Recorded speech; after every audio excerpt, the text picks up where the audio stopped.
Good morning. How is everybody today? I'm really excited my aunt gets to come home today, so we'll go get her later, but I'm pretty excited for that. Anyhow, let me throw this intro on and we'll get this party started. This is just I'm just talking about all the things really, just an open panel for anybody, whatever.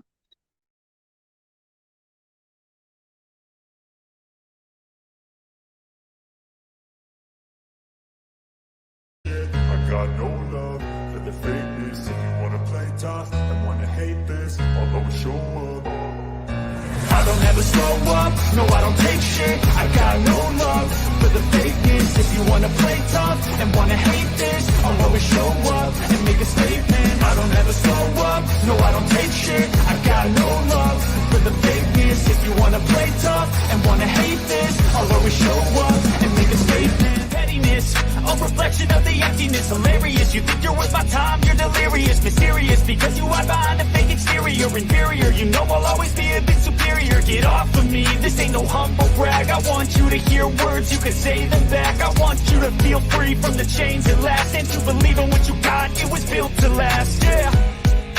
Now that I've been put through hell, I never got anyone's help. I had to do it all myself. I don't ever slow up, no I don't take shit. I got no love for the fakeness. If you wanna play tough and wanna hate this, I'll always show up and make a statement. I don't ever slow up, no I don't take shit. I got no love for the fakeness. If you wanna play tough and wanna hate this, I'll always show up and make a statement. So good morning. Good morning. What's been going on in the YouTube world? I have been busy with this Jim Terry shit. And of course my birds had to say good morning. So I know y'all hear them squeaking in the background. So I posted the link. Anybody that wants to pop up and chat is welcome to.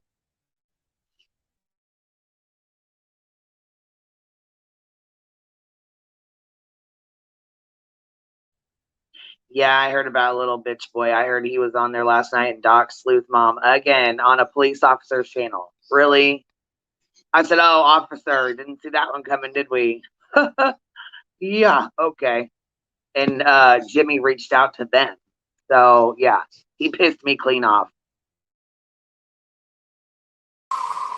Sorry, I'm making coffee. Good morning. Good morning. I miss you. I had to come up on panel. I've been so busy myself. I figured I'd come straight to the source and find out what the heck's been going on. I hear your guy. Yeah, you know what? A whole lot, really, but I've missed a lot. I mean, I've only seen, you know what I'm saying? I've been wrapped up in this with this asshole here, so I ain't really been able to pay much attention to what's been going on, you know. Right? Yeah, me either. I've been so busy. He's like a kid with behavior issues. Like my whole attention has to be on this asshole right now, so I can't focus on anything else right now because this child needs my attention. You know what I mean? Like it's just he irritates me. Oh, that's amazing. I feel like he needs a swat on the ass and he needs to be put in the corner. That's right. And no TV for a week. He needs a timeout. A timeout from the internet. He needs a timeout from YouTube. Right. On here acting a damn fool. I've about had enough. So he docks somebody on a retired cop's channel? Yeah, last night he was on a police officer's channel. Holy crap. And he's like talking away, and you know, people in the chat tried to tell him like, hey, look, he's gonna dox somebody, he's going to dox someone. He already said he was going to do it. And the lady's like, she's all like, oh, it's okay. We know it's been controversial, so we know what's going on. And boom, he's like, he drops the bomb, like, oh, her name's such and such. She lives here, here, here. And you know what? I could tell you the street name too. I can tell you the address too. That's it. Like, really? No. And then the officer, listen, this is how ridiculous it was. He's all, so what'd you say? like he just keeps going with the conversation. And finally, they look at the chat, and he's like, I didn't hear anybody get doxxed. I didn't hear any names. I'm like, oh wow, he really slipped one in on you, didn't he, officer? Wow. Really? It was off. It was bad. Ew, that's gross. I feel like a guy like him, like his time is numbered on this platform.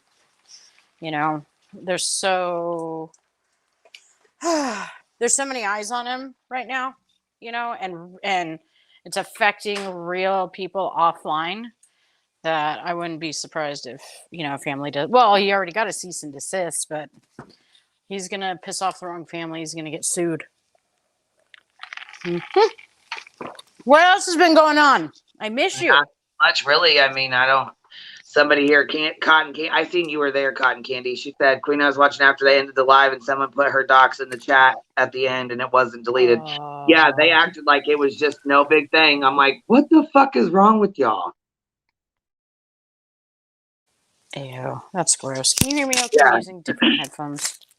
I don't know. He said yesterday he was done talking about the case, so let's just hope that's the truth. Let's just hope his ass is done. Yeah, with that case, right? Yeah. Oh, yeah. And I couldn't believe Adventures with a Purpose came up here and they called his ass out. And you know what? Profiling Evil, at the very end of Profiling Evil, he said on there, he's like, he like straight calls him out. Really? That was so cool when I saw Adventures with Purpose, because I've been following them. Punky, Lana B had posted a video there's like months and months ago. And, that's how I end up following other channels. I was like, oh, I'll check them out. So I watch what, their different videos and stuff. And then when I saw him in chat, and I was like, oh my God, I always freak out. I fangirl. I know, I got your messages. You're like, oh my God. Oh my God. Girl, this is so big. This is so big. They're so awesome. Oh yeah. They are really awesome. They really are. Geeking out. So as far as like the other stuff, I only hear bits and pieces, but I really haven't been on. I'm almost done. Live scheduled for the 19th. Finally, I'm looking forward to it, and I'm also glad I'm almost done with it. Yes, I was going to say you've been putting in a lot of hard work though, so I really, almost 6 weeks worth. It'll be 6 weeks, I think. Yeah, you've been on it a while, and yeah, Sleuth Mom is the bomb, man. I can't believe they did that. It was. Yeah. But yeah, I'm glad to hear that you're almost done. I mean, like I said, you've been working really hard on it. I shared it too. I'll have to share the link in the chat so people can go watch, because it's really interesting. Actually, it's important. It's an important message. I mean, it's something I would have never known anything about had you not brought it to my attention. So right. You know what I'm saying? I'm kind of grateful for it, really. Right. I'm gonna put out a sneak peek video Friday before I leave, because I get to be in a wedding, and I'm never ever going to be in another, other than my kids, because I'm when my kids get married. But yeah, no, I'm done. It's time for me to hang up my bridesmaid and groomswoman shoes. So let's see. That girl said 6 weeks sounds about right. Yeah, it's been working hard on it, man. And you know what? I posted it on my community tab, so anybody that wants to come to it, you can post it in the chat too. Put the link in the chat if you got it handy, or you want to go grab it. Stick it in the chat, and that way people can come over, sub up, and then they can put the notifications on to watch. Oh, thank you. Yeah, you only got 150 more, and you're going to be at 1K. Go ahead, girl. Yeah, I'm getting there slowly but surely. Like I see it grow up a little, and then it like stagnates. Yeah, mine staggers too. It does that. You'll have a couple here and there that'll pop in and pop back out. Right. And guys, I'm keeping the topic hush hush for now, because I don't want creators that turn stories like this into cash cows. Like, and I'm sorry if anybody here, follows like Molly Go Lightly and things like that. I want to do it justice, you know, and as soon as I finish with that live, I'm begging other creators to please pursue it. Please follow it. Please do your own lives on it. Like get the word out there. It needs awareness needs to be brought to this situation. So I'm just keeping it close to the vest for now because again, the ones that turn stories like this into a money grab, like a Jim Terry, you know, I don't want them to touch it, you know. Right. So once it's out there, it's out there. There's nothing I can do. Hey, Just Sagacious. Hey, candy kisses for. Yeah, Let's see. once you I spread read the that word, wrong. though, I mean, it's pretty. People will get the idea, you know. I mean, I Yeah. think it's pretty cool. And if, like I said, if you have the link handy, drop it so that people can go over and Yeah. sub Let's up see. and put the reminder on for it's what day is it? It'll be Tuesday the 19th at 2 p.m. Pacific Standard Time. I can't grab it from here, but I'll hop down in a second and I'll drop it. Oh, that's okay. Hold on. Grandma Sherry said Jim called me directly to get her information. He called her mom. He called me her mom. What a dumbass. What? He called you her mother. Oh yeah, this is Grandma Sherry. You did a video, didn't you? We watched it. Yeah, we did. We watched it. Look, my brain is so packed full of his bullshit. I forgot what he's done. You know, like I didn't forget. It's just like stacked in there. You know, it's like filed away of all the shit he's done. God, I can only imagine. I miss you too, Candy. I'll be back soon. And then we also have our Bean Boozled on AYBs coming up. That's going to be funny. It's myself, AYB, Chicky KT, Broken Justice, and Without Borders.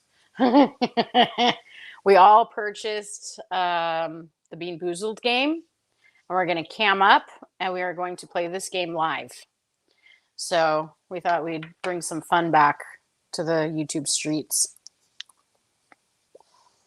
So just if you have like a sensitive gag reflex, don't watch because one of us is gonna, you know. So. Well, yeah, and you got to bring some fun back. I mean, Heck yeah, hold on, girl. guys. You said I want to watch the channel. Go drop it in the chat so that way people can go get the link, please.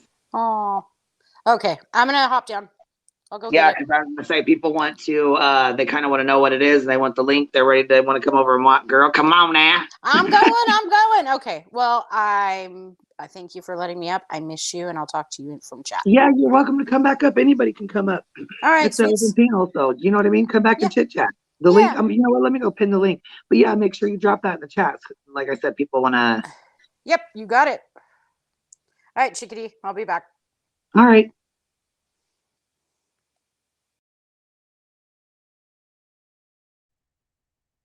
Good morning, Candace. Oh yeah, I was so pissed at what they did to you guys last night on Monkey's channel. Yeah, I was not happy. I was not happy at all. Candace, I was so mad, and I'm so sorry that even happened. I knew it was going to happen because they are Jim Terry fans, and I knew they were going to not do justice by you and your husband. I knew that was coming, and it really, really, really upset me last night.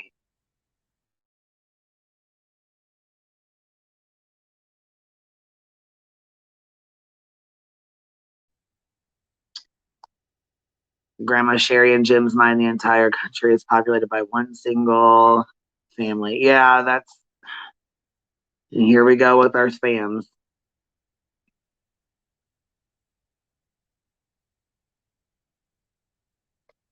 Yeah, I was so pissed the way he treated you. Hey, girl. Hey. Last night was really bad, and I'm so sorry. I was so upset with him. So upset with him. I was just, oh my goodness. I know you can't even make out what David was saying. It was so ridiculous. Yeah, and she's like, I'm not muting him, but yes, she did. She did mute him. She muted him did. 2 or 3 times because he cut off right in the middle of his sentence, and you could tell it just cut him off. Yeah, she sure did. I mean, I told him they're gonna control the net, and he's like, I don't care. I want to go. And I said, why don't you come speak on Queen Bees? And he's like, I'm doing this right now. Like he was pissed. Yeah, I don't blame him. I really don't. I really don't, because I know he wants to confront him, and I honestly think that Jim is scared to come over here. I think Yeah, he's he very is. scared to come over here. He definitely is. He wanted us to come to him, and David got enough of it and did it. Jim's so dumb, he doesn't even know that the father carries insurance on the kids. Yeah, He's, I heard him last night. He sounded so ridiculous. So yeah, ridiculous.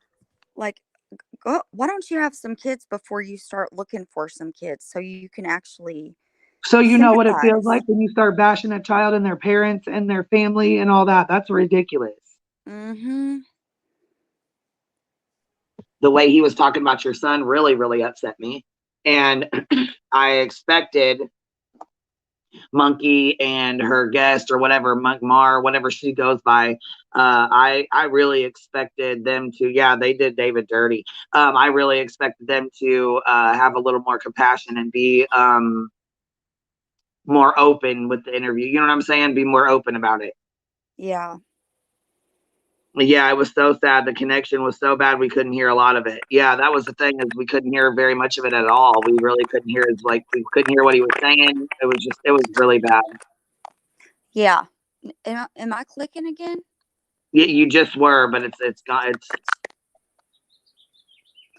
Yeah, it clicks off every once in a while. It just I don't know. It's like, I don't know what it is. I don't know what it is. Let me see if I've got more than one thing open. I did have something open. I closed it. Is that better?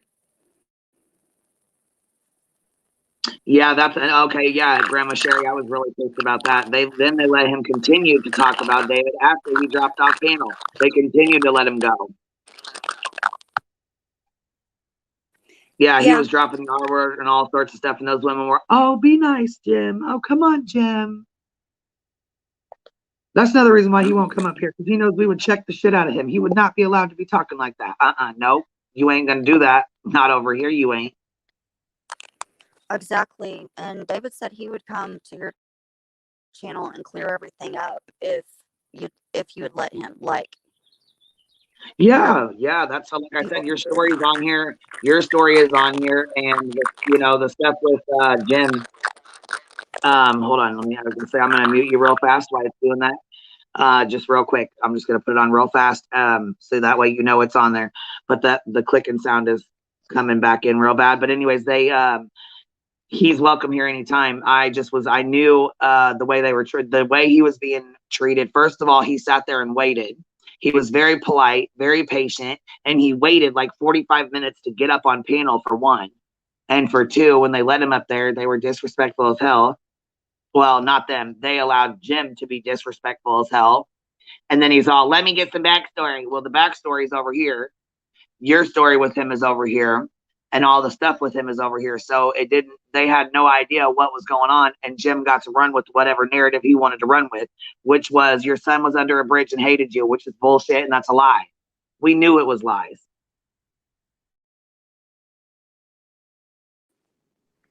That's what pissed me off the most. Then as soon as he got down, all of a sudden he got down and boom, they let him continue to talk shit about him. I was like, are you kidding me? yeah, me too. That's what got me. It's just ridiculous. I think I'm clicking too bad. You can pop out, pop back in. See if that'll help. That might help. The link is pinned. Anybody's welcome to come up. If you guys want to pop up and chat, anybody's welcome up. It's like an open panel. Anybody can come up. I was so pissed for Sleuth Mom, which, don't get me wrong, I know she's been doxxed. I know that it's her name, whatever's out there, whatever. It's already, what's done is done. But I was so pissed that they allowed him to do that and then played it off like it was nothing. Good egg, you come up here. You're welcome to come up here. Matter of fact, yeah, if you got that clip, come up and play it. She's, oh, I got to go clip where Jim said he found Taper, and then last night when he said, I never said I found him. Yes, you did, you liar. And see, that's why he said, maybe I should get off YouTube. Maybe I should, maybe my time on this case and on YouTube is limited. Yeah, I think it should be. Really, I do.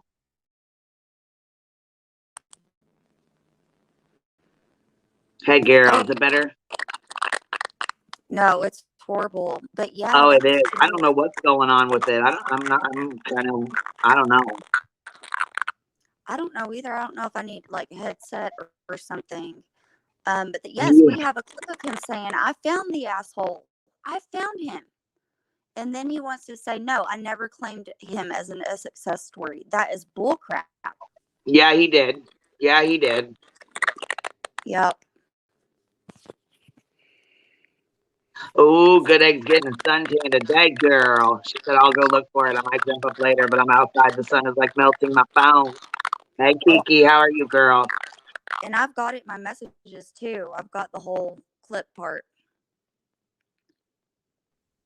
Yeah, see, and I think he doesn't understand because he doesn't have kids of his own. No child is going to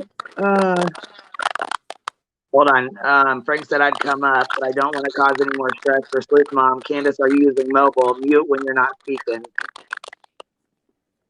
Yeah, it'll help. It'll help if you mute when you're not talking. The sound will come off. That's another thing is I wonder if it was the phone or the connection. I wonder if you guys have like a bad connection to your Wi-Fi or something, you know, or your phones or something. I don't know.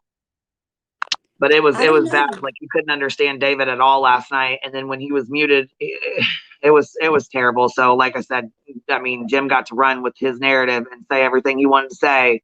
And then when David got down, he got to run with it more. Yep. And David didn't even hear any of that shit, which is probably good. But right. Just saying all this stuff about our family dynamics, it's not true. It's just not true. None of it. He didn't even know our names, our full names until last night or until he seen them on YouTube.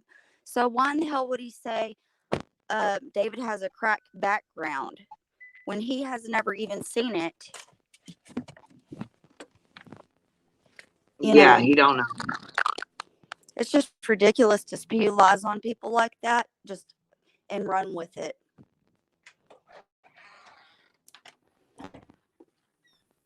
Yeah, it's ridiculous.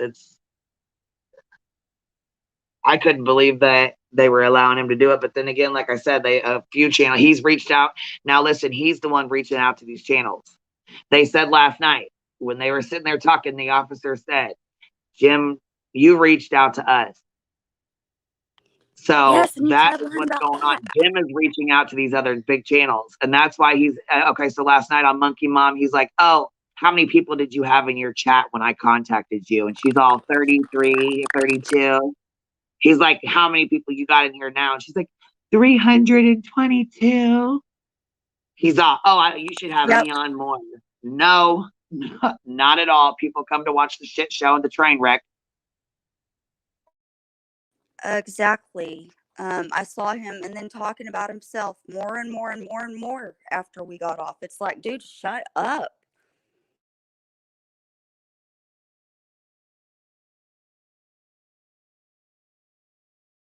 Yes, I didn't see Salty's videos or whatever. I didn't even know who he was. I had no idea who he even was. So I haven't ever seen Salty's either. yes, hold on. It's me said Salty did post 4 videos against Sleuth Mom and some of her followers, but he did take them down. Yeah, he came in here and apologized. He actually got up on panel and apologized to Sleuth Mom herself. Hold on 1 second.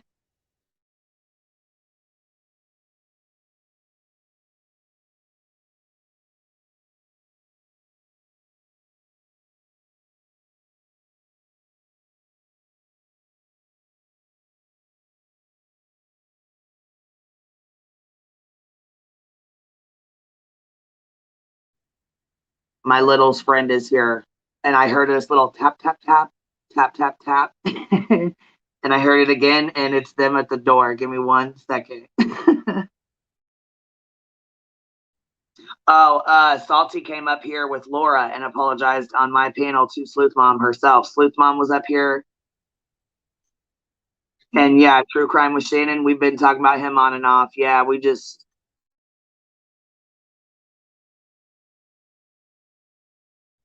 Is that better? I don't know. I try to use a website browser instead of my cell phone settings, but I heard a lot of static when I joined. But it's better, I think.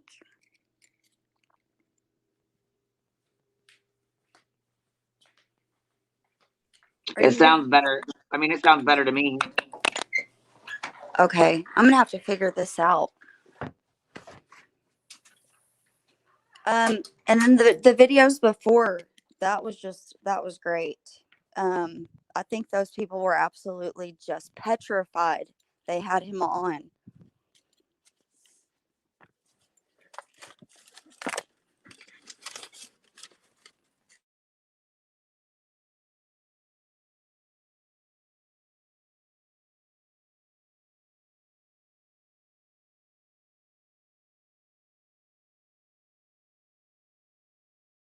Sorry about that. I was telling them they can hang out and jump on the trampoline while they wait if they wanted. I don't want to be rude. You know what I mean? I don't want to be rude, but anyhow, yeah. It sounds a little better. Are you muted? Yes. Yeah, I was gonna say it sounds way better, but I figured you were muted. Yes, I've been muted. And actually, I'm in my car, so I just got in my car, so maybe I have better reception when I'm not at home. Yeah, because it sounds really clear. Oh, that's good to know. True crime with Shannon. She said, not the PI. Yeah, girl, he's not a PI. He is definitely not a PI, but we are talking about him. You're welcome to come up. I think I pinned the link. Let me see if I did. But anybody, like I said, anybody's welcome to come up and chat. And it sounds way better, girl. Awesome. Yeah, he steamrolled over David in that one, but we got him good in the 2 videos he was on before. And that's so funny. He's like, she's been harassing me for 2 weeks now. No, I've been trying to gather families and get to take him down. I haven't been calling him, harassing him, nothing. Matter of fact, he called. Okay, and he said last night that he called Paper's dad. And let's just say this: we already knew that he called his dad because he's been harassing him. And yes, he did call him. He's been harassing him for what, 2 days now? Yeah. Wanting him to come on here, and he's like, "No, I have nothing to say. You need to leave me alone. Please stop texting my phone." And Jim's like, "Well, I talked to him, and he can confirm." He said that last night. Yeah. He said he got it all in text messages that he all kinds of crap, and Joe said no, he has nothing to say to him. He said, I didn't hire you and I have nothing to say to you. Joe has Yeah. never liked Jim. And so, you know, he said that, and he's like, no, they try. He does need to get a real job. But he's like, I would have asked for the text messages. Okay, so if you said something to him, then, and I knew it was a lie. I already knew it was a lie. That's why he won't come up here, because we can call him on every single lie he tells, and he's not going to sit up here and fast talk and dox people and act a damn fool. He's not going to do that over here. That's why he will not come on my panel. Yeah. Yep. I just hope that we can gather more families and we can start taking him down. Yeah, see, and I know Ashley was really upset. She had came on here and was talking, and she actually hired him on May 30th, and Dylan Rounds, his family hired him on June 2nd. So while he sits and screams he only works one case at a time, that's a big lie. Exactly. Yeah, and then But he took remember the other night? $3,000. Yeah, he took $3,000 from Alex's mom, and then he took $2,500 from Dylan Rounds' parents within 3 days, 4 days of each other.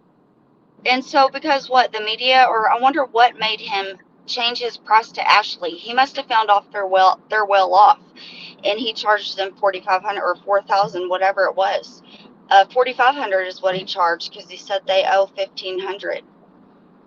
But I wish that somebody could have asked him about Ashley's son's case, and where was the work on that? Where's her? Why can't she have her money back?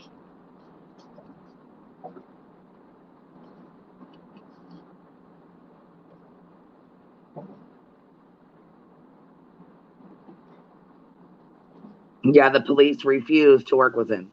It's not because he can do more than the police, like he claims. It's because the police know that he's full of shit and they don't want to deal with him. That's why. It's not because he's like, oh, I can, if people tell me they want a lawyer, I can still continue to ask questions. Yeah, at that point, it's called harassment. You cannot keep asking people questions when they tell you they want a lawyer. They don't want to speak with you. They don't want to talk to you, you know? So. Yeah. Yeah.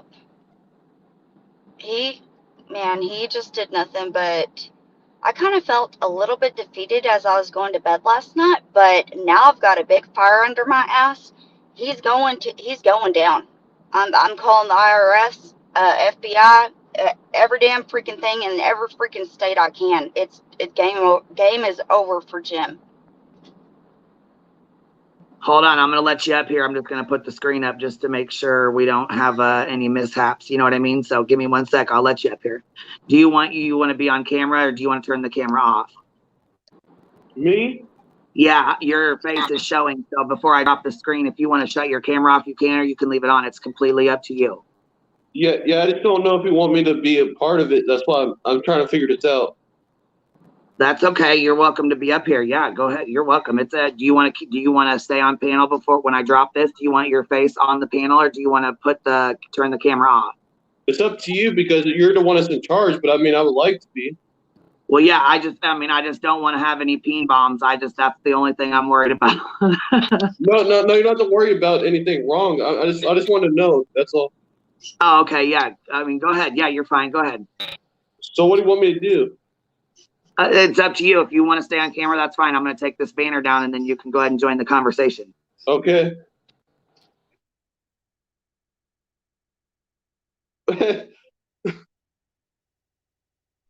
Were you wanting to talk to me, or were you wanting to talk to Candace? I don't want to interrupt y'all though. That's why I wasn't sure if I should do it because y'all don't know me and stuff. But That's okay. Go ahead. What's up? I just wanted. I mean, I don't have anybody to really talk to because my mom just went to work. She had to tell me she had to go to work. But no, I don't mean anything wrong though. Are you okay? Are you okay? Well, I was asking you because you weren't saying anything. Yeah, I don't have time for that. You can come back later. If you want to act the damn fool, go ahead. You can do it later. Anyways, go ahead, Candace.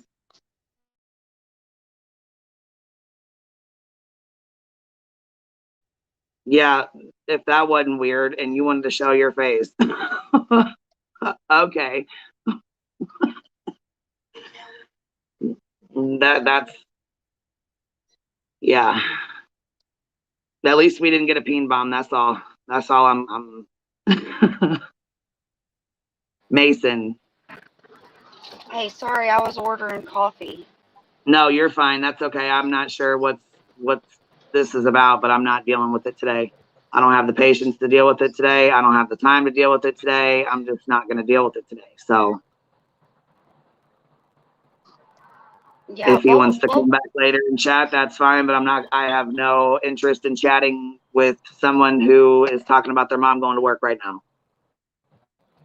oh wow, I missed it. Oh, just a little trolling. No big deal.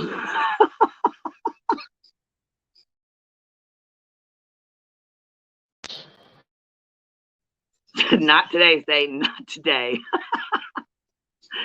I don't know. Jim Terry brings out the freaks. I tell you. Let me tell you, he is something else. I'll tell you, the shit we dealt with last night in the chats, boy.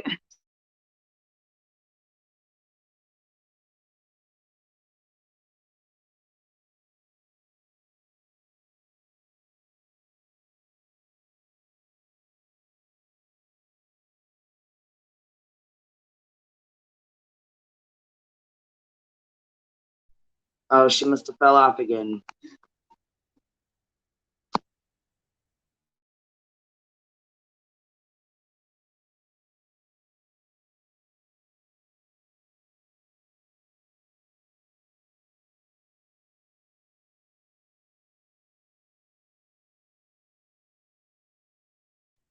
Hey Frank, how is Sleuth Mom doing? That's kind of what I was wanting to know.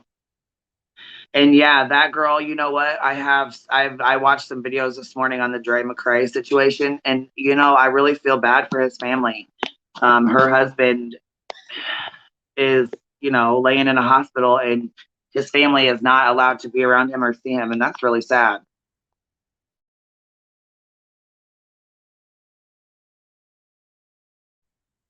True crime with Shannon, she was doxxed.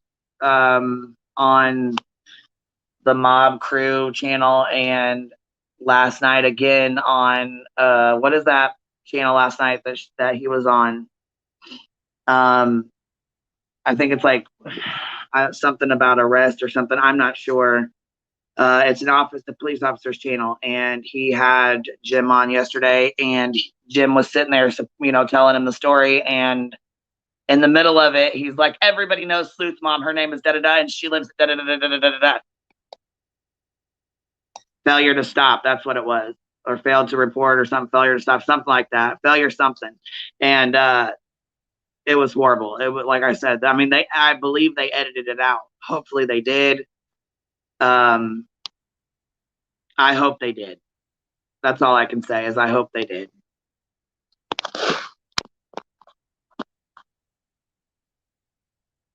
I don't know what happened to Candace, but her stream is.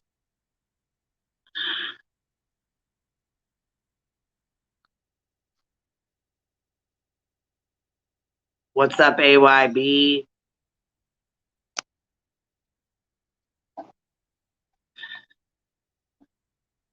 You didn't do anything wrong. I don't know what's going on here, but you keep dropping off. Okay, so you're coming up, but then you're dropping off. So are you wanting to come back up here again? Yeah.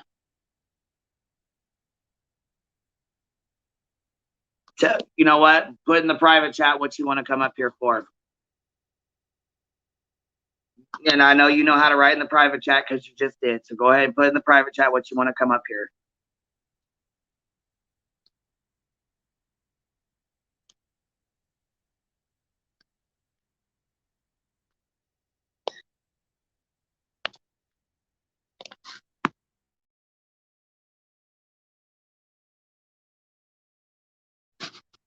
Yeah, I don't even know. Okay, so wait, her name is Kaz. I didn't know that. I guess I didn't pay attention. And yes, Mason is back. He is in the back. All right, hold on. I'm going to put this up, and we're going to bring him on because he obviously wants to come up here and talk to everybody. So let me see here. Let's put this up so we don't get no bombs here. Oh, he's gone again. Oh, okay. Well, if you want to come back up and you want to hang out, you go ahead and come on up. I'll keep the screen up. And you can tell me what you want to talk about, Mason. What's up? Me? Yeah, what's up? I'm just trying to make sure. You up here trolling us, huh? No. You ain't up here trolling us. I'm serious. I'm not. Okay. I mean, I'm going to take you serious if you really ain't. What's up, though? My mom just went to work like a few minutes ago, and I just needed somebody to talk to. That's why I got on here. Oh, okay. So you wasn't just trolling us with that. No, I'm not trolling, though. Okay. Well, I'm just asking. I just thought you was up here just making jokes and stuff, trying to be rude. That's what I thought you was up here doing. No, that's not true. I'm trying to be real here. Okay. Well, that's cool. Then, you know what I'm saying? That's fine. I mean, if you want to chat, that's fine. If you want to troll, I'm not down with that. No, I mean, I understand you. I mean, I have nothing against you. I have nothing wrong with me. Yeah, I just want to make sure, like I said, you're not up here trolling. So what's up? What's happening? I'm not. You just want to chat for a little bit?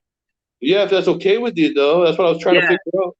No, it's all right. What you up to today, man? What you got planned? Well, my mom, she left not too long, like I said, so I'm left alone. So I needed somebody to, talk to. I thought this was going to be okay.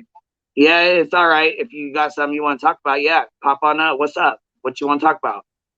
When you ask that, like, what do you mean, though? Like, what do I want to talk about? Well, you're up here, so you said you wanted to come up here and talk. What you want to talk about? Well, can I talk about anything? Is that what you mean, or what do you mean?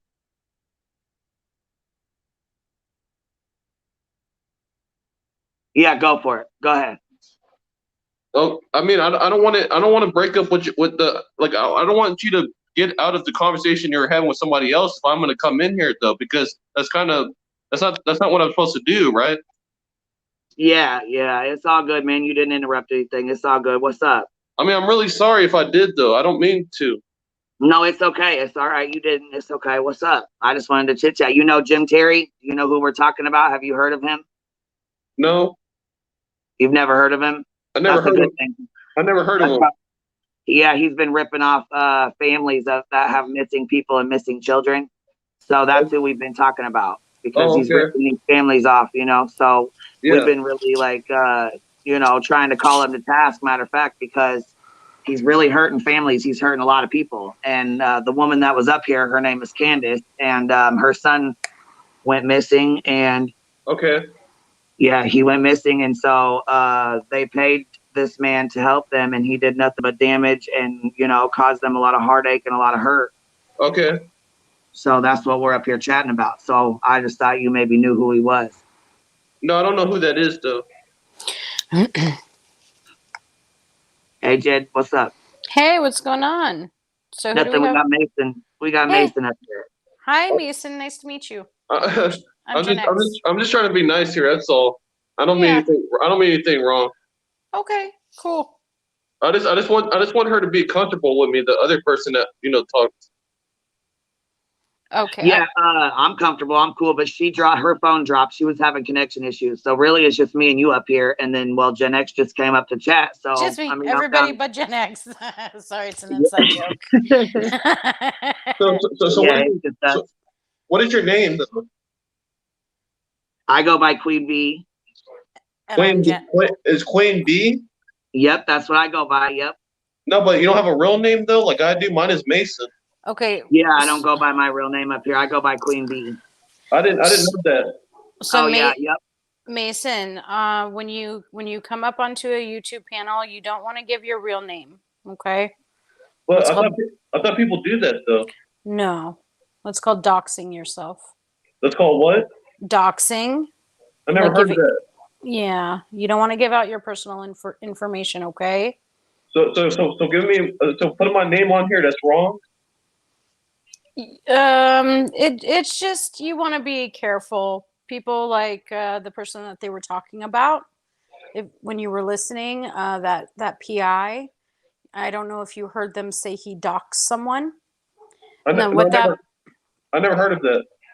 Okay, yeah, you just don't want to. You just don't want to, put your personal information out there. Okay. So maybe come up. safe? Yeah, create some cool, fun new handle, as your name. So it keeps me out of harm's way, or what? Yeah, protects your government name. Mm-hmm. I should have known that, but I didn't know that before, so that's why I didn't know. That's okay. Yeah, now you do. I do now. Yeah. Good. My mom. Hold on. Oh, my mom. She actually went to work, so she left me here at home. Okay. So I mean, I just needed somebody. Like I was trying to test this out because I don't have anybody to. There's nobody I had to talk to, so I thought this would be a way to, Okay, so is this your first time on YouTube? Not on YouTube, but on somebody's live. I think like live stream, right? Yeah, live stream. Okay. I never really do live stream that much. So one of our moderators is asking, how old are you? I'm 32. Okay, so you're not a minor. He's okay. 32. Good Egg says 37. Yeah, I'm 32 years old. 32. Okay. Yes, but I still live with my mom because I'm disabled. I mean, I have disability. That's why I still live with her. And you're safe at home without your mom being there? I hope so, but I mean, anything can happen. Anything can happen, right? But I mean, I'm trying to be though. Okay, good. Well, this being your first time on a panel, that's pretty cool. Yeah. What do you mean? You get to, talk with myself and Queen B. Yeah. And Audie. Oh, hey. Sorry, I'm backstage, so I can't see. Hey, Miss Audie. Hi, everybody. I'm literally I have 15 minutes on my lunch break, and I am running an errand, but I just wanted to see what was going on. Privately. I saw Queen was live. Why did somebody ask for my mom's phone number? Yeah, that needs to be done behind. Yeah, they just want to make sure that you're safe. I'm just trying to make sure though, because I think I saw somebody say ask for my mom's phone number. Yeah, they just want to make sure you're safe, buddy. That's all. I'm trying to be, like I said, but it's kind of not easy because when you're left alone at home, right? You know, anything can happen, huh? Like, Yes, especially online, hon. You got to be safe online. Okay. Okay, so when you're like, let's say on YouTube, you don't want to give out your personal information, right? Yeah, And yeah, I heard you say that. Yeah, I mean, right, I heard you say that. make sure you don't tell people where you live, right? I don't do that. Okay, good. Yeah. I mean, yeah, I don't do that. Okay. Unless it's somebody that I know. I don't do the strangers stuff. Right. Good. So what do you want me to do? You want me to still stay on here, or So, well, that's up to you. So, what do you usually watch on YouTube? what do I watch? Yeah. Just people that like I'm interested in, like, you know, because I play the drums, so I like watching drummers. You know, people play Oh, the drums. okay. How did you find this channel? I don't know. I was just searching on here, and all of a sudden it showed something that said live, and I clicked the live thing, and then this popped up just out of nowhere. I don't know. Oh, gotcha. Okay. Okay. But I wasn't trying to do I wasn't trying to do anything like, you know, stupid or wrong or anything like that. So can you understand that? Right. No. Yeah, it's okay. Yeah. Yeah, you're fine. I'm sorry. So, no, you're Oh, let me see. you're fine. You're okay. Do you want to go? Do you want to go ahead and drop down for right now, and then you can come back up later when we have some free time? Would that be okay? Me? Yeah, I would actually like to hear you play your drums. Yeah, I'm pretty good when I play, but it's kind of hard because like when I play them, it's like, you know, there's people that live like below us, right? So when I hit on the drums, it kind of shakes the floor. So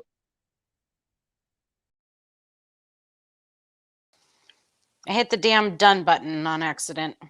I think he just kicked himself off. I don't know. Yeah, he's gone. So yeah, we need DJ Woo right now. We need the DJ with us. I was gonna tell him, hey, go check this out, and then I hit done. So I think everybody has their own. Yeah, I was gonna say there's people who say that he's trolling. There's people who say that I don't know. I don't whatever. You know what I mean? Whatever. Yeah. He didn't. I don't know. He didn't mean. I don't think he really meant any harm. You know what I mean? No. You can tell the cadence. Yeah, I hope he does okay. I hope he has a good day. Yeah. So, I gotta say, I feel a lot of the people in the chat because I think we've all suffered so much PTSD from being on this platform. Everybody's like instantly sus, hence overlays and things like that, and you're just waiting, But Yeah, because of course, Danny. Yeah, we know. That's why I put this up, Frank. I always put this up just to be on the safe side because, it happens. I mean, and I just didn't know if he was trolling on like purpose, you know what I mean? Or if he was just talking to have somebody to chat with, you know what I mean? Right. I hear you, Remy. Well, Audie, come up and kibitz. Did I say that right?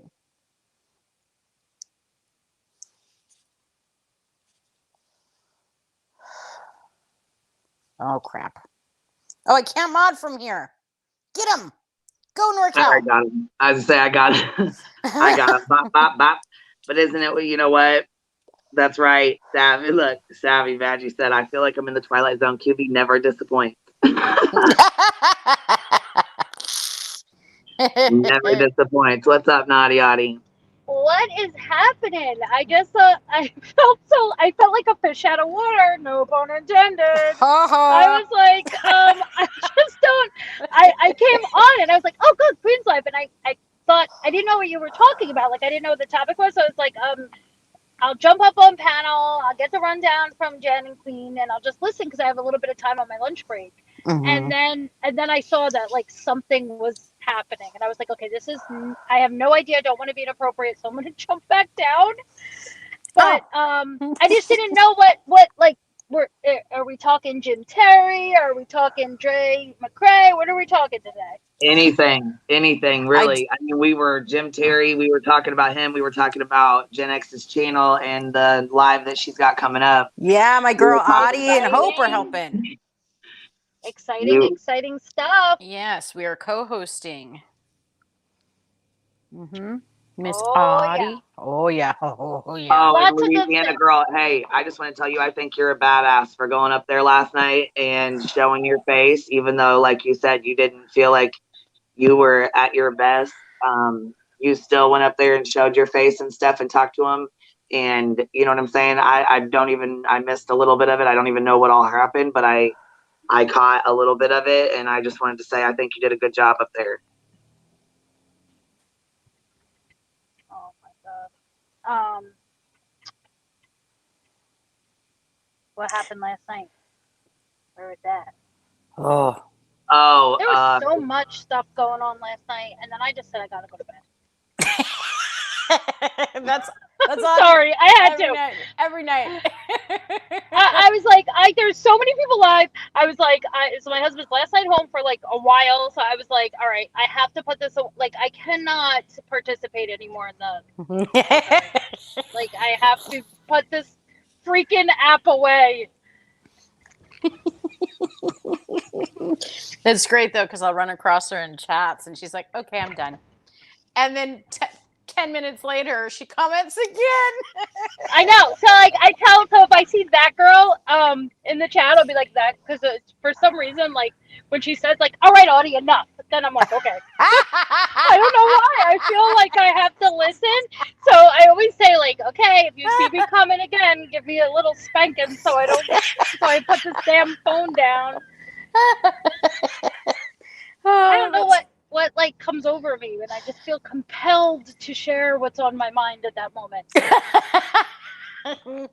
Oh, I love it. And your FOMO. I have the worst FOMO. Yeah. Like it's not just here. Like it could be other things in life. I just have to know. You know? Yeah. I want to show you guys this boat, but I can't. There's too much traffic and I'll cause an accident. But I do want to maybe on the way back. I gotta drive past it again, so I'm like, it's just really unbelievable. It's just a really cool thing to say. Well, I've been telling like at work, I've been like talking about like this about Jim Terry and like all of his shenanigans and everything.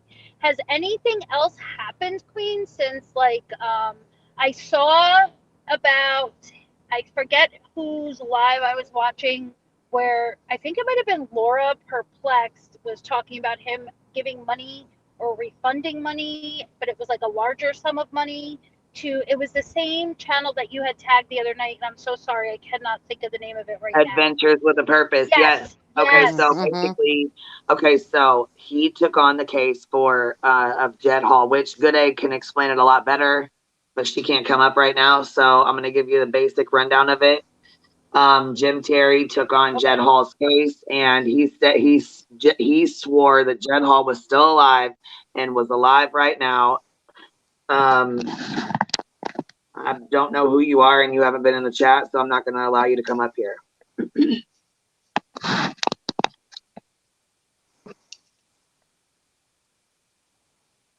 Boy, it's popping. So anyway, yeah, it's really popping today, ain't it?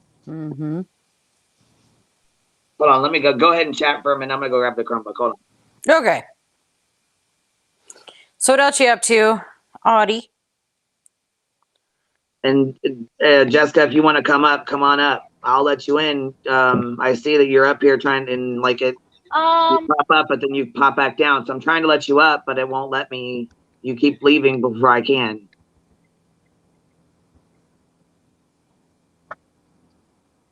I'm just, you know, I got some time. I have to, this is like the most stupidest thing, but I have to run home for something. Uh-huh.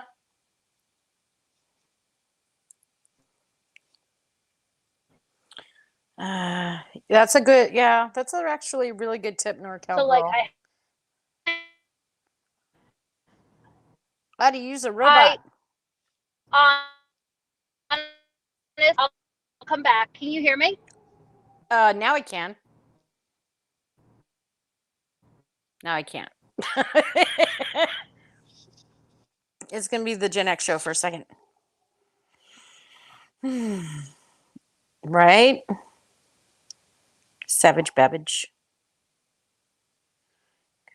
Let's see. Oh, yes, true crime with Shannon. Too many odd people. I have seen some things.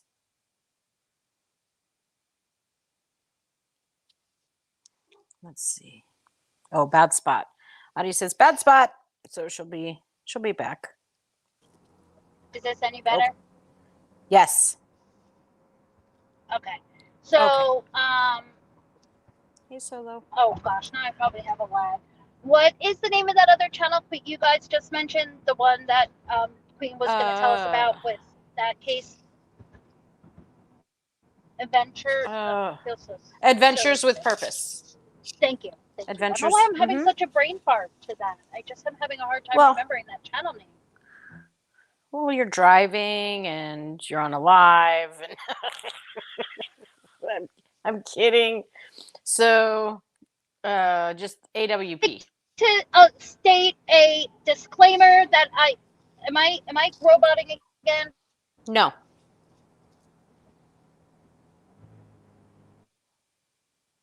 But if you're talking right now, I can't hear I am using all hands. Oh, I love you, Audie.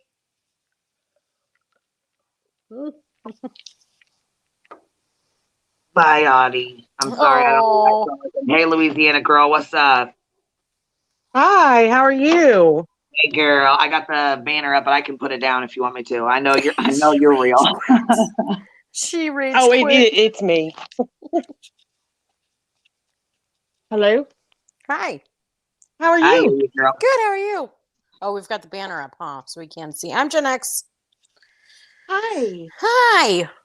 So, let's hear this. I didn't hear this part yet. Didn't hear what?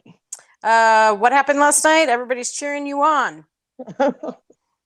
I took a giant bite out of Jim Terry's ass. Oh, nice. So last night here, or at least I feel like I did, and I tried to be respectful about it. But it's like, you know what? I'm done. I'm mad. Don't get an Irish girl mad.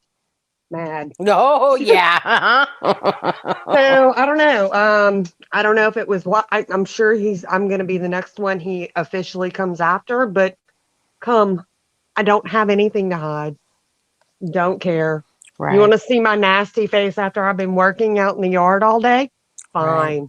Right. I'll show you my face. Yeah, he said, listen, okay, so let me give her a look. She doesn't really follow Jim Terry like we do. You know what I'm saying? She just, so Jim went on a smaller channel last night, which was like Monkey and Mars or Mars and Monkeys or something. Something like that, right? So I'll go find it and drop it in the chat. If anybody wants to go over there and watch it, they can. It was a shit show. So anyways, he goes on this channel last night and he's all, anybody that has any questions, come to me. Okay, first of all, I don't go to you. You can come the fuck over here.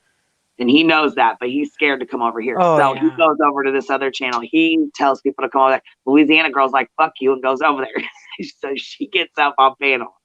And he's like, who are you? I don't even know you. She's like, yeah, you do. You doxed me. And he's like, I don't know you.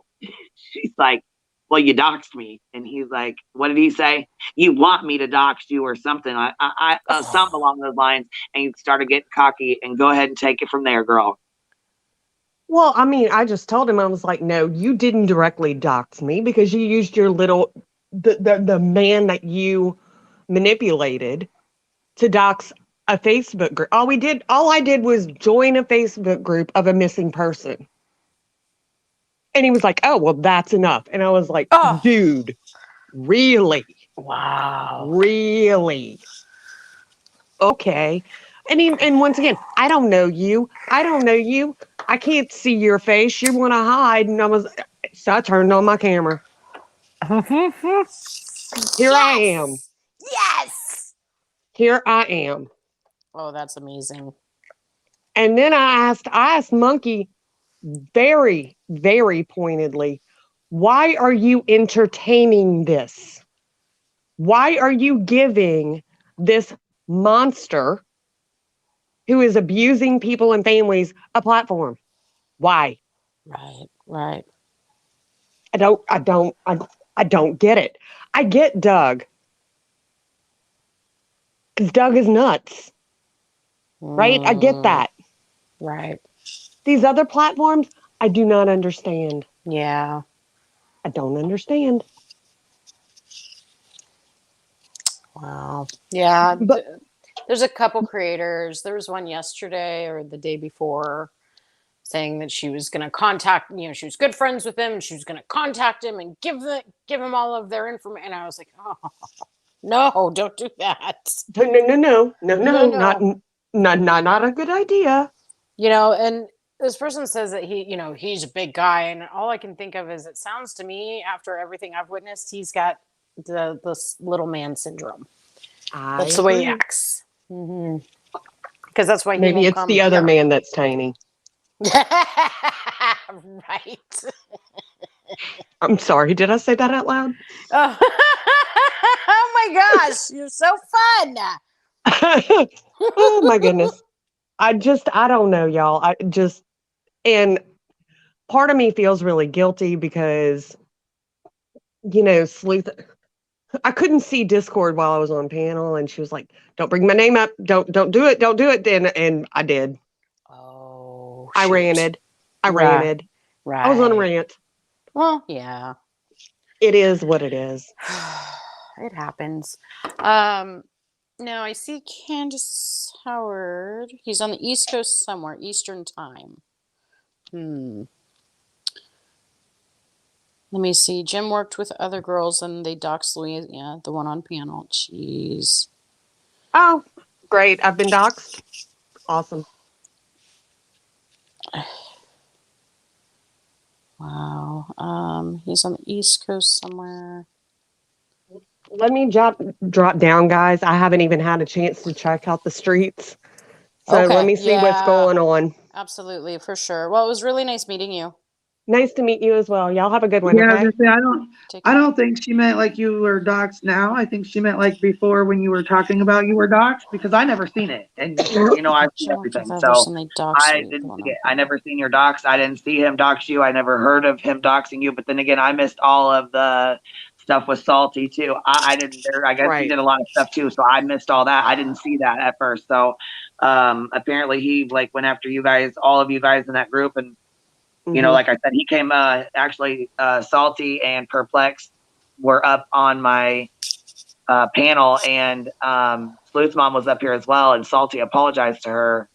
I saw that. I actually saw that. Yeah.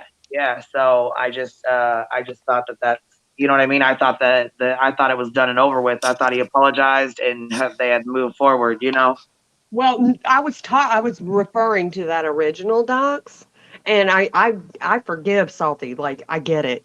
He got conned too, right? We can all get duped.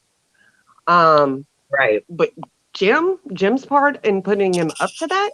No. So, Ally Joe, clarify. Louisiana Girl, you were not doxed here. I was just informing people of what you talked about on panel last night. Oh, okay. And I can't see chat. I'm sorry, guys. Oh, no Thank worries. you. Hey, Cappy, real quick. Did you get a notification that Queen Bee was live? We're trying to figure out something because I don't get notifications. I'm not getting them, even though I'm subbed and I have the bell on and I'm a member.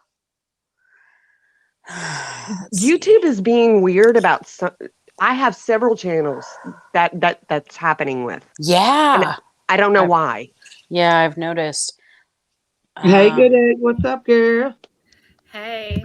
I just wanted to come up to play the clip because remember last night, like Jim was saying that he never, ever claimed that he found someone. because she said it. She said he was lying about everything she said. She said in chat like, "Well, he claimed he found our son," and he was like, "I never ever said that." Like he really laid it down. And I think the host even asked him like, "Did you ever say that you found his son?" And he was like, "No, never." So I just wanted to play a 1-minute clip where he says over and over again that he found Candy's son. Oh boy! Yay! It is off the channel that you're not allowed to use, but I think it's fair use. But it's up to you, Queen. Yeah, you can play it. That's fine. Go ahead. All right, hold on. And then Frank, I'll throw the screen up real quick, and you can pop up too if you want to. We'll play this clip first, and then I'll put it up. Let's see. Oh, oops. Okay, I'm gonna hop down into chat, Queen, and I'll talk to you ladies later. Okay, thank you for coming up. Thank Absolutely, you it was nice meeting you. Nice to meet you. Okay, take care. Bye-bye. Bye. And thank you too for coming up, Louisiana Girl. Before if you jump down or you get booted off the StreamYard, I just wanted to tell you thank you for coming up and kind of explaining and giving a backstory. You're most welcome. Thank you for having me. And, we'll see how the fur flies after this. It'll be interesting, at least. Right. We'll see how it works out. You ladies have a great day, okay? I'll drop it down to chat. Okay. Bye, guys. Bye. Yeah, he said after today he isn't going to speak on the Dylan Rounds case anymore. Oh, really? Wonder why that is. Jimmy Con. Not just that he's never going to speak on it. It's over. He has killed it. He created it, and he. He created Dylan's case, and so he can kill it. Was that what he said? Are you kidding me? No. He said multiple times like, "I created this, and I can kill it. I'm killing it whenever. I'm killing it now." But anyway, just to be clear, what this is about is that he stated last night several times that he never, ever, ever, ever said that he found Candy's son, which he didn't, right? But he didn't find him, but he did say he did. So give me 1 second.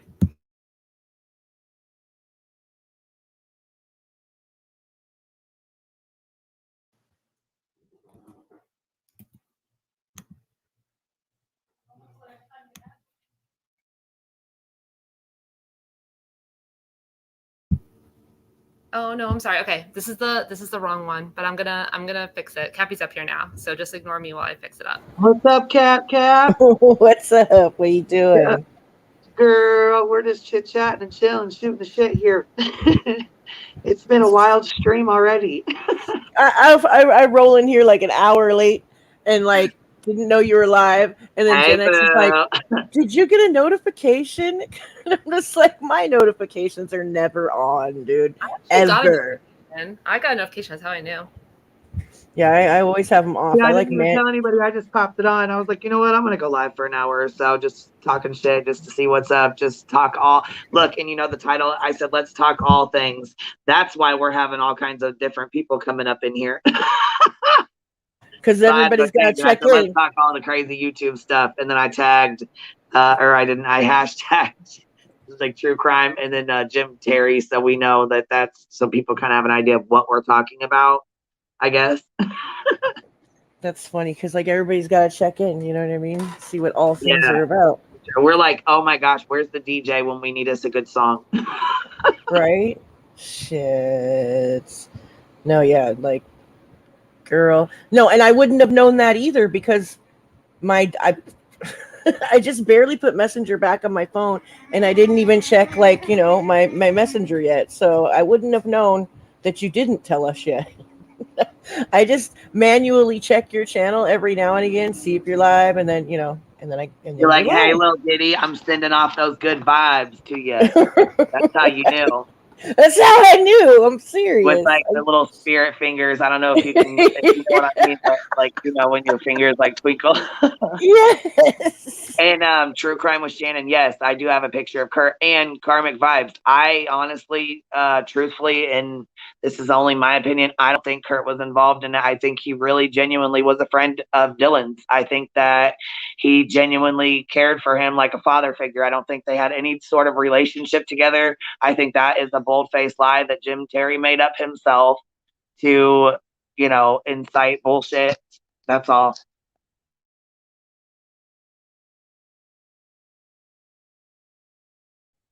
And if you want to pop up, Frank, I'll put the screen up for you real quick while we're looking for this. We'll get it up. Hold on.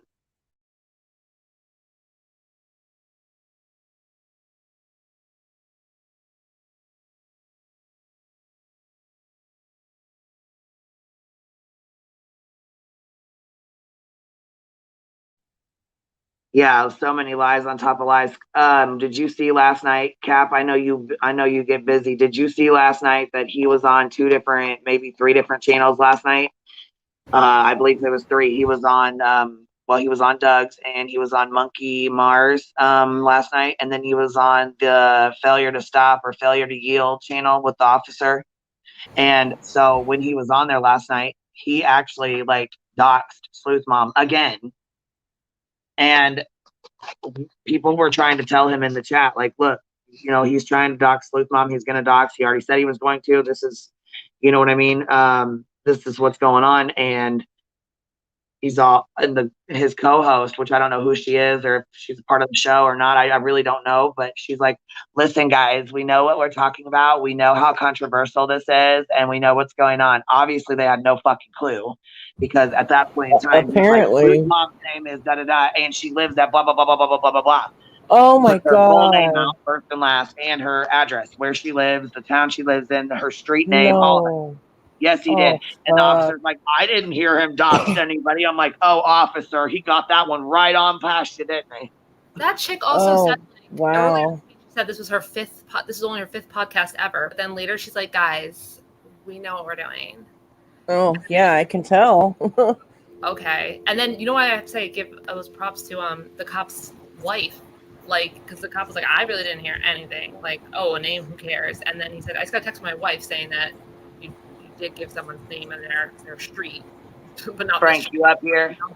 And I'm like, thank you. Damn, I don't want officer fucking dumb fuck on any cases that I'm ever involved in. If I ever have any cases, jeez. It was funny by the end because he was totally done with Jim and like treating him, not giving him the Jim treatment, and it was.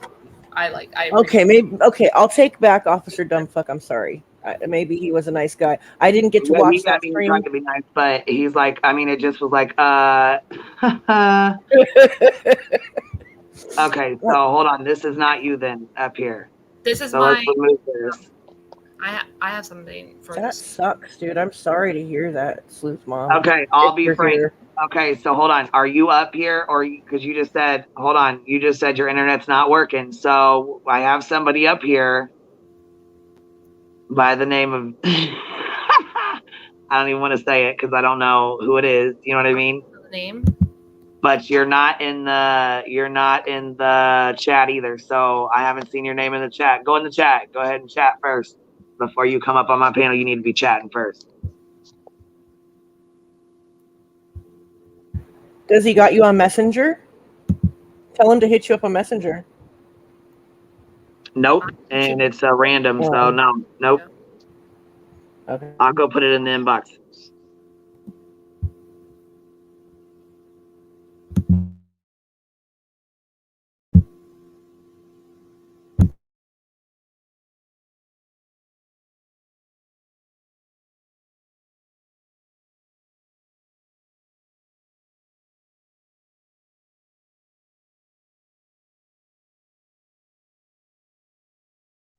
I was trigger finger ready on that one.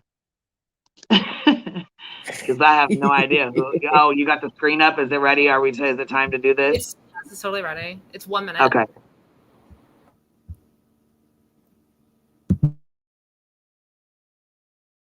The police found him under a bridge after missing for a month. He was found, and they wanted a refund on money that they didn't even pay because they were drug addicts.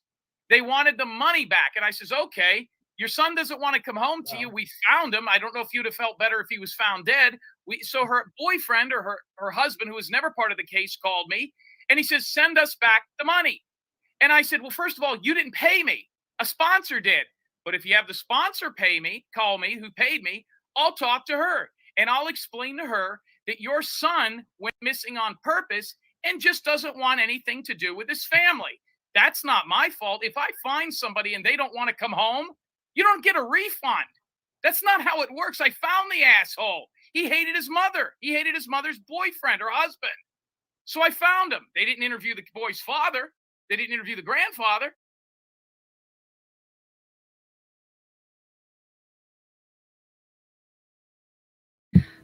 So, I mean, how many times did he have to declare? I found the asshole. I found him. So, yeah, and like he did the same thing where he started out with like a different story and then just like evolved into I found him. But that really made me laugh to hear him say what it. in the Because last like night he serious? swore he never said that. He swore he never said that. He's such a liar. So that's actually from the actual timestamp, but I'm gonna clip it out and put it next to him last night. And saying, Tim, thank you for the super chat here. He goes, anyone that has Jim on their panel should release their home address and name, and Jim should do it. Jim has also burnt bridges of channels he went on by sneaking doxing info. Yeah, he'll sneak it in. He won't even tell the creators. He'll just sneak the shit in and just say it without them even knowing it. Yeah, and you know what? They really seem. I'm sorry, but those creators seem very naive when they're like, we can't control him saying this because Doug, who's like his best friend, does not allow him to do that on his channel. Like Doug shuts him down and does not allow him to do it on his channel to preserve his own channel, not for any ethical reason. So like there's no reason why somebody else, if you are YouTube savvy, should not be able to make sure that he doesn't dox people on your stream.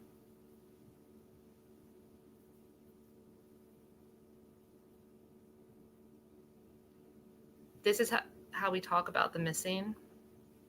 Oh, you mean like what? You mean like how Jim called him an asshole?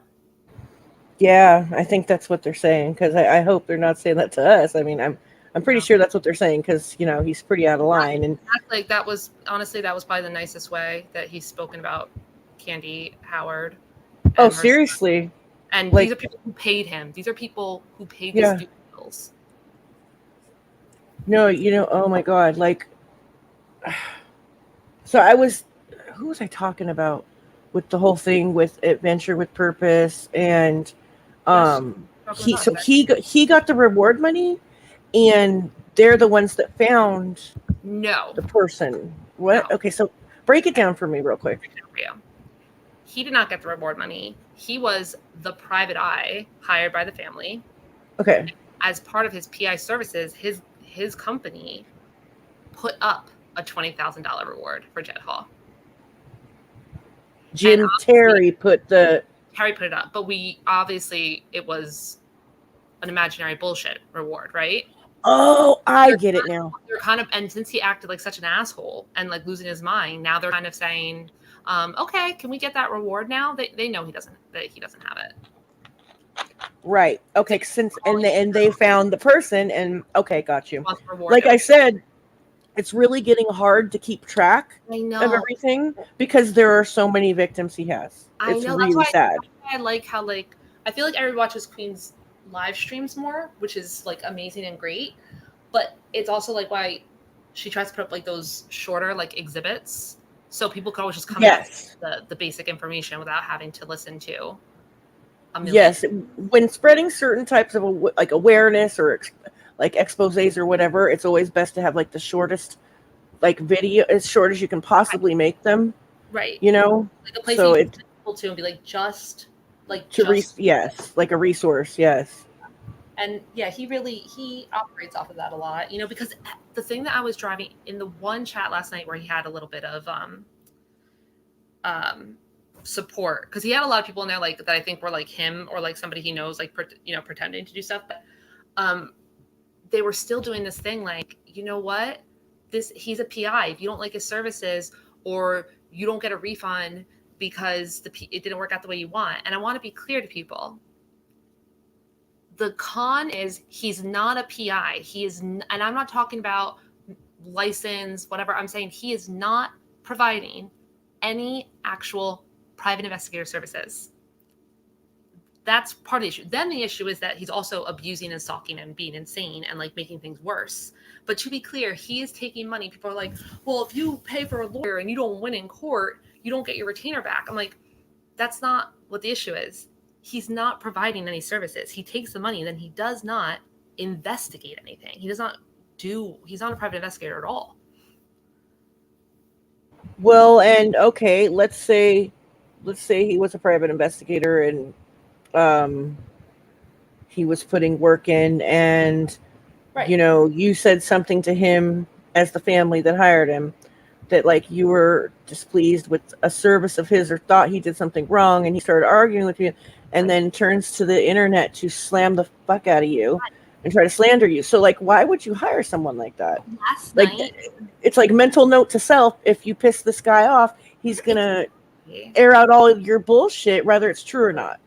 Or then he starts going about like trying to rip on Adventures with Purpose and telling everybody, I talked to Jed Hall's mom today. They hate them. Yeah.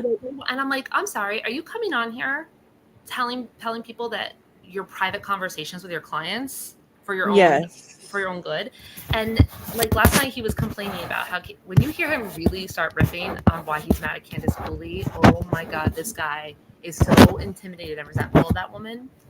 He was like, and then she was ordering me around like a dog, like run this, find out this, call this person. I'm like, how dare she? How dare she? To do things that she wants a private investigator to do. You're working for her. You are her paid help. So it was really bad. So he actually just doesn't do anything. Like that's what people need to understand. Nothing he says is legitimate. And for example, like he took the $3,000 from Alex's mom, blew some smoke up their ass for like 2 days, saying like he was finding all these connections, and then literally ghosted them for 10 days. They could not get in touch with him until he showed up and said he got fired by the Coolies, and said he came back to them and said like, yo, can I get the rest of the money? God, what a weirdo. I know, that's what people aren't. Seriously. And I don't really care, because I'm not trying to. All of his internet fans, we know this, right? They are not our target audience here. They're never going to change their mind. Like, that's okay, because they're not the ones who are hiring him to like be a PI. And I feel like, okay, so the majority of the 2,000 people that are watching Doug's live chats, it's like, think about it. Not everybody there is to support him. We're watching too. You know what I mean? So there's a whole bunch of people that are, even the people that chat in the chat, like some of the things, the people that support Doug even, some of the things Jim says bother them too. Like they're like, whoa, wait a minute, you know? He might be drumming up his YouTube business there, as in like he wants to become a creator and make money that way, but he is not drumming up any legitimate business through what he's doing. Oh, well, he's doing a fucking bang up job of that. Right. Good Lord. He's never, like, seriously, like, I don't know, he just doesn't get it. And it's like, everybody keeps, like, telling him, like, there's things that, you know, I've had falling outs with people online, you know, a good number of them, right? Yeah. But there's just, like, certain, like, boundaries you don't cross, and he just doesn't, like, get it or something. I don't know. Like, he just doesn't get it. Yeah, Bass Assassin. I mean, if you're open to hearing, like, you know, you're going to have to check out like some of the stuff on the channel. But I will say, I was saying to, I think maybe Candy or something the other day in a chat, I said, and you could speak to this, Cappy, and Queen could speak to this. I'm like, I'm seeing a lot of people in comments on like Queen's videos or other people's videos saying like, I was watching him and I liked him and totally bought it. And now I realize like, I'm like, thank you for letting me know this. Like I had no idea. And I was telling Candy, I'm like, we spent 2 years watching literally maybe one person out of tens of thousands. Legitimate. Oh, did you guys lose me? Did I drop off? No, but there's this like sound. Do you have a microphone right now? What kind of? No, but I hate sounding weird. It might be me. It sounds like someone has a microphone. Like it's not clicking. It sounds like someone has like a microphone on their desk and they keep like brushing fabric up against it or something. Oh, that could be. It's probably my computer. Okay.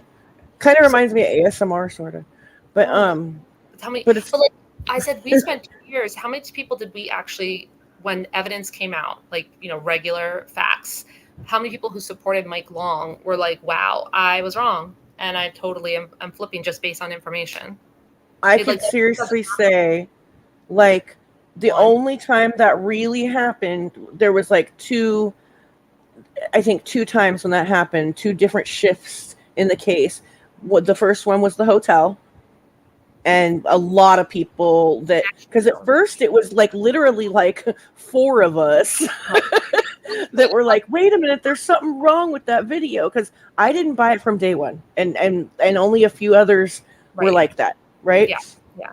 And so when that hotel thing happened, the hotel incident was like talked about, a good amount of people were like, wait a minute, this, at least the intelligent people, that had a heart and were like, oh, this kid's crying, this is horrible.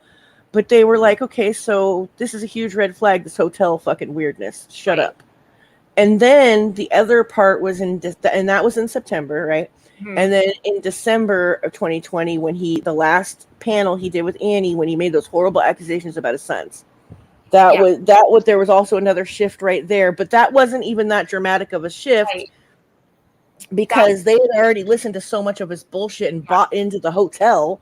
You know what I mean? They were more mad that Annie was dropping him and that he was cheating on Courtney than anything.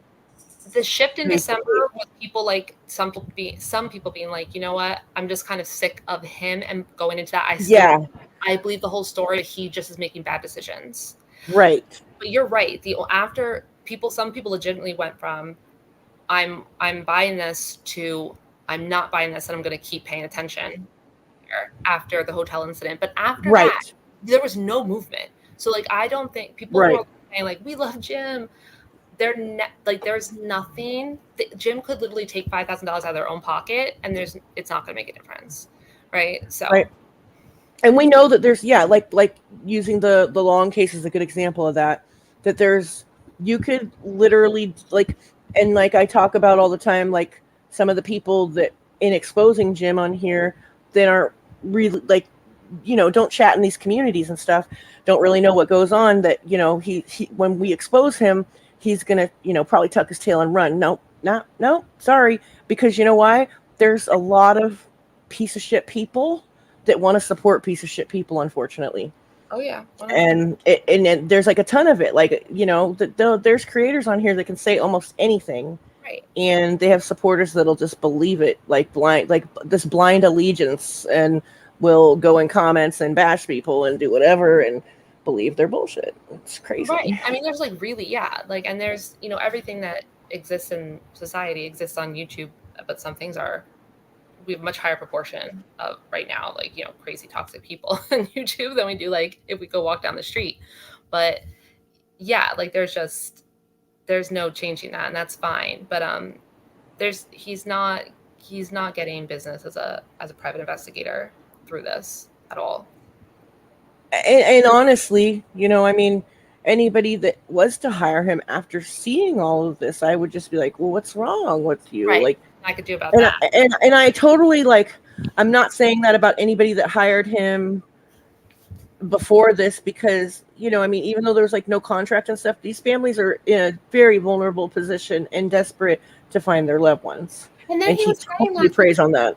He was literally telling these people, this other new panel last night, he was telling them it was his smart business decision on purpose, that why he doesn't do contracts at all. That's normal. Okay. He's like, because it's a lump sum, so it's not billable hours, so I don't need a contract. I'm like, there's no, that doesn't make any fucking sense at all. You have no receipts and no contract, even if you buy something in a lump sum at all. It doesn't happen. And then he's like, well, I do that to protect myself so I don't get sued. I'm like, actually, it's the opposite of that, because you have no contracts, you have no LLC, you have nothing to personally protect you. Yeah. Because that's so stupid. He's a moron, because there's obviously going to be bank transactions and other types of a paper trail leading up to him getting paid, and that he says he's an investigator and he's going to help and da-da-da-da-da. Right. Without a contract, he has no support at all. I don't know where that's weird. Someone could turn around and say, I paid him this $3,000 for a used truck or something, and they could lie on him and say like he stole his money, Right. and he would say, oh well, no, it's for private investigating thing. Then they'd be like, okay, where's the contract? Like, do you have any proof of that? Right. It's Yeah, like he's crazy. It's not smart, like whatsoever. Like, come on now. I don't. Yeah, that's a good example of like the BS that he tries to like explain away. Well, and he's got an excuse for everything. Everything. He's got an answer, an excuse for everything. Now, I just sent you that Profiling Evil. Okay, so we were talking, and Adventures with a Purpose had came up right before he had came up. He was on Profiling Evil, or was with Profiling Evil when they were doing a interview with Jed Hall's parents, and last night he kept saying, would I have Jed Hall's mother on? I would love to have Jed Hall's mother on. And he says that she's very upset with Profiling Evil and Adventures with a Purpose. That's a lie. She was just on there doing an interview with them. And at the very end of it, the last minute of the video is where, sorry about my birds there, they're screaming in the background.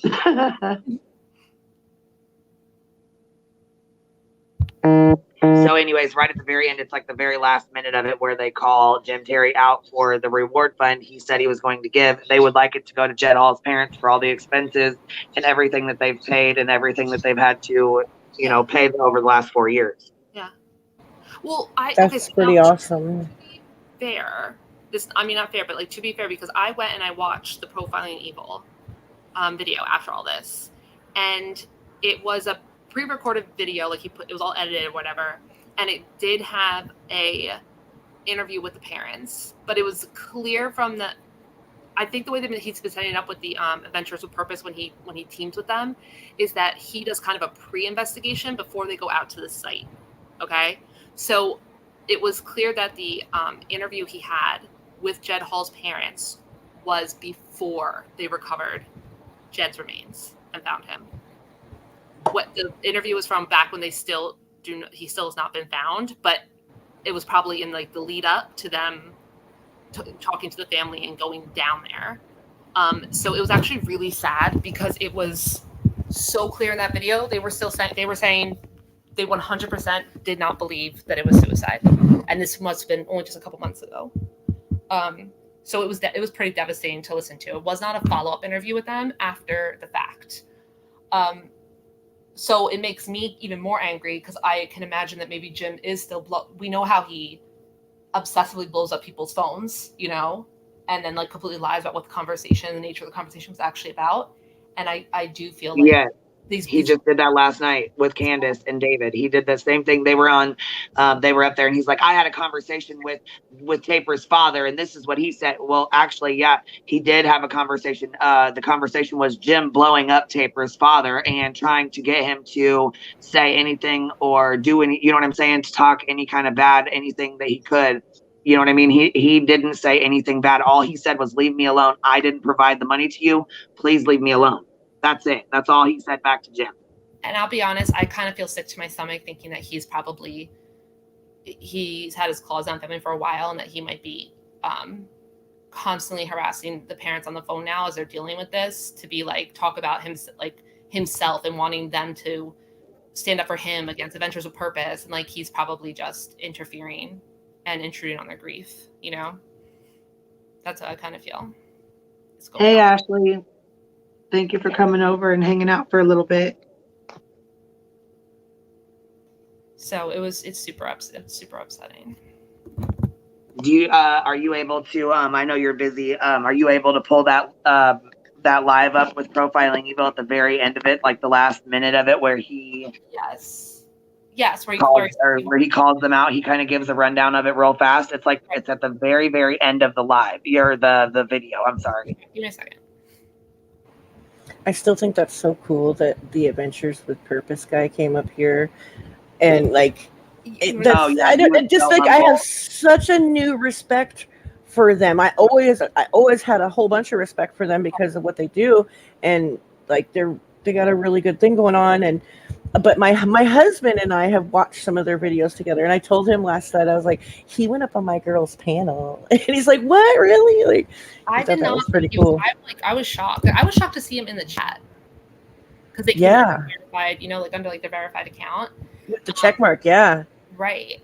And I was like, because it makes sense, like if people sometimes are linked to things, but I didn't even know anybody who would have linked them to this particular. Well, and listen, like people with bigger platforms like that are usually very particular and very like, even not just like they have to be. They can't just be going anywhere, you know. Yeah, not just because of numbers, but just because of what people stand for and what they'd be attached to. Right. Well, and you know what I thought was really awesome is he kind of I mean, even though he had bad service, he still took the time to come on here and talk about the Jed Hall, because it was a very important case. And do you know, listen to this. This is what really upset me. Jim Terry had the audacity to say who's the real scammers, they owe 20,000 or 200,000 or something along those lines. And I thought, really? Are you kidding me? Hey girl, what's up? Hey, I don't have a lot of time, but I wanted to tell you, did you guys hear his excuse for not paying them? That all I heard him say was, "Oh, that was expired a year ago. That was expired a year ago. The offer was expired a year ago." That he pulled it, and did I ask him? No, I don't think I did, but I want to know where in writing was that retracted. Right. Because I have looked and looked and looked and looked, and I can't find anywhere in writing. Now, I did find in writing that it was paid, that he was going to pay it. I found that 15,000 he was going to pay, but I have not seen a retraction anywhere. So he needs to prove that he retracted it. Right. Well, he doesn't do anything in writing, right? He thinks as long as he has no contracts and he never writes anything down, that he can never be held responsible for anything. Nope, he's just a con man. Plain and simple. He didn't want to be offering that reward falsely in his mind. That's when it expired for him. Yep, because he didn't think anyone would find him. So he could just throw it out there and say, yep, I'll give $15,000, not thinking anyone would ever, call him out on it. And sure enough, he got called out on it. And then, I retracted that a year ago. Really? Because I think what I found was less than a year ago. He's just a con man. By his own words, he's a con man. I have it up, Queen, in the back. And it's funny because he puts up news footage of Jim saying it. So hold on. Here we go. Ready? Yeah, he does too. Yes, I thought that was great. Okay, go ahead. Reward to quote anyone who can lead to Hall's discovery, close quote.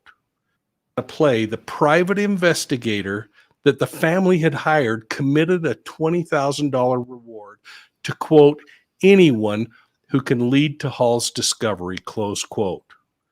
The Bonneville County teen who disappeared more than 2 years ago should have graduated this past week as the search for Matthew Jed Hall intensifies. Now, I spoke with a private investigator who's now shedding new light onto what happened right before he stole his family's car and disappeared in the middle of the night. See, there's two sides to this. You don't need 14 pairs of underwear if you're going to blow your head off with a deer rifle, right? Terry's now upping the reward to $20,000 for anyone who can tell investigators where Hall is. Well, Jared and I think that the money should go to Jed Hall's parents. And while I think it's appropriate for a private investigator to charge for their work, Jared and I don't want the reward, but we do want it paid like it was promised, and we want it to go to the Hall family to help defray some of the costs they've had in bringing their son home. I really hope the private investigator will keep his word and give the reward to Jed's parents. And if he does, I will make sure I bring it on this channel and talk about it. Well, thanks for joining me and Taylor Nichols of TG. That guy is an extreme slow talker. See, I don't understand though. He put up the reward, or Jed's parents put up the reward? No. Jim Terry put up the reward, and Profiling Evil and Jared, they want the reward to go to Jed Hall's parents. They don't want the reward because Jared is the one who, they Adventures with a Purpose. They actually found Jed Hall in the vehicle and they pulled it out. So they're not saying that they want the reward that Jim offered. They want the reward to go to Jed Hall's parents. But they are saying that they have the right to claim the reward. That's what they're saying. They're saying there's a reward put up. Right. We found him, so it is our right to claim it. We claim the $20,000 reward. We want you to give it to them. They're not just saying like, oh, you should do it because it's the right thing. They're saying like, we found him, it's ours, so pay up, and the money, we want the money to go to them. We're not going to take it and put it in our pocket. But they know he doesn't have the money. I think they're just trying to, call him, hold him accountable and call him out for it. They know he doesn't have the money and it was never real. He's been telling people he made $50,000 on PayPal over YouTube in like the last 2 weeks. What? Yeah, that's the number that he was saying. He said he made like $50,000 in PayPal. Yeah, I don't believe that. I absolutely do not believe that. It feels he has another one of his lies. No, he has like no concept of like how much money people make on YouTube. Wait, he said that he's made $50K since when? Like he just opened the PayPal like a week ago. I fucking cannot. Oh my god. If every single person that watches me, Tyler and Doug combined, if every single person gave $1, he would have roughly about 50 grand. But I know for a fact most people did not pay him. He did, make tips. It probably made a couple hundred, if not couple thousand, but 50,000? No, definitely not. Yeah, that seems like a little much. Yeah, right. I mean, but he's just it's just too much. Because think about it. Okay, so if every subscriber gave $1, but you got to think about it, like not every single subscriber is watching. There's only 2,000. So, you know what I mean? So. But that's what I'm saying. 50. If he would have said 15 grand, maybe. I don't know. Mean, that's a serious stretch, but I don't know. 50 grand, yeah, okay. Keep dreaming. Yeah, that's just too much there. He probably made like Ashley $200. Martin, she said, can I text him and ask him to come on? He spent all that time last night offering to take questions. Why not here where there are actual victims? Absolutely, Ashley. Absolutely. See, the only bad thing is that like he's a fucking liability to have on a panel because he wants to sneak dox people and get channels terminated. Right. You know what I mean? Like that's the only problem. He also said he's not gonna. He was saying that they needed to come over there because Candace needed to go over there because over here we're controlling the charity and we're controlling. Well, and her husband went, right? Yeah, and it was a disaster because Yeah, it was. I noticed that he got told to stop and be quiet, and Jim was able to scream all over everybody. And I was like, I want them to fix his volume because I hate it. Whenever there's an internet fight, it doesn't matter who's winning. The person who's loudest sounds like they're winning. You know? It was not actually referee. It's like either let it be a free for all or referee it. That was like refereeing the one guy, and felt super one-sided. Yeah, it was shitty. It was. That's why I would not like. That's why I'm like, don't. If someone like that is begging for you to come up and talk to them, don't give them what they want. Right. I don't mean that in a bad way, but I'm just saying it will be better to just deny them what they want. Well, yeah, but I will. If Ashley wants to confront him, I definitely will give her the platform to do so. I want her to be able to confront him. And, with him, with him wasting, she wants to know why he wasted 30 days. He just wasted 30 days. She had paid him $3,000 on May, I believe she said May, is it 30th? May 30th? Okay. May 28th. It might have been. I got the dates wrote down, but I'll go back and look. But she paid him, and 4 days later, Dylan Round's aunt sent a Venmo to him as well. So he does not take just one case at a time. He actually took money from Ashley for her son to look for her son Alex, and then 4 days later took money from Dylan Round's parents, and basically left Ashley on the back burner and came to YouTube and created an entire world of chaos for the last 6 weeks and did not look for Alex at all. So he took $3,000 from her and did not look for her son at all this entire 6 weeks. On her phone calls. And She's the one.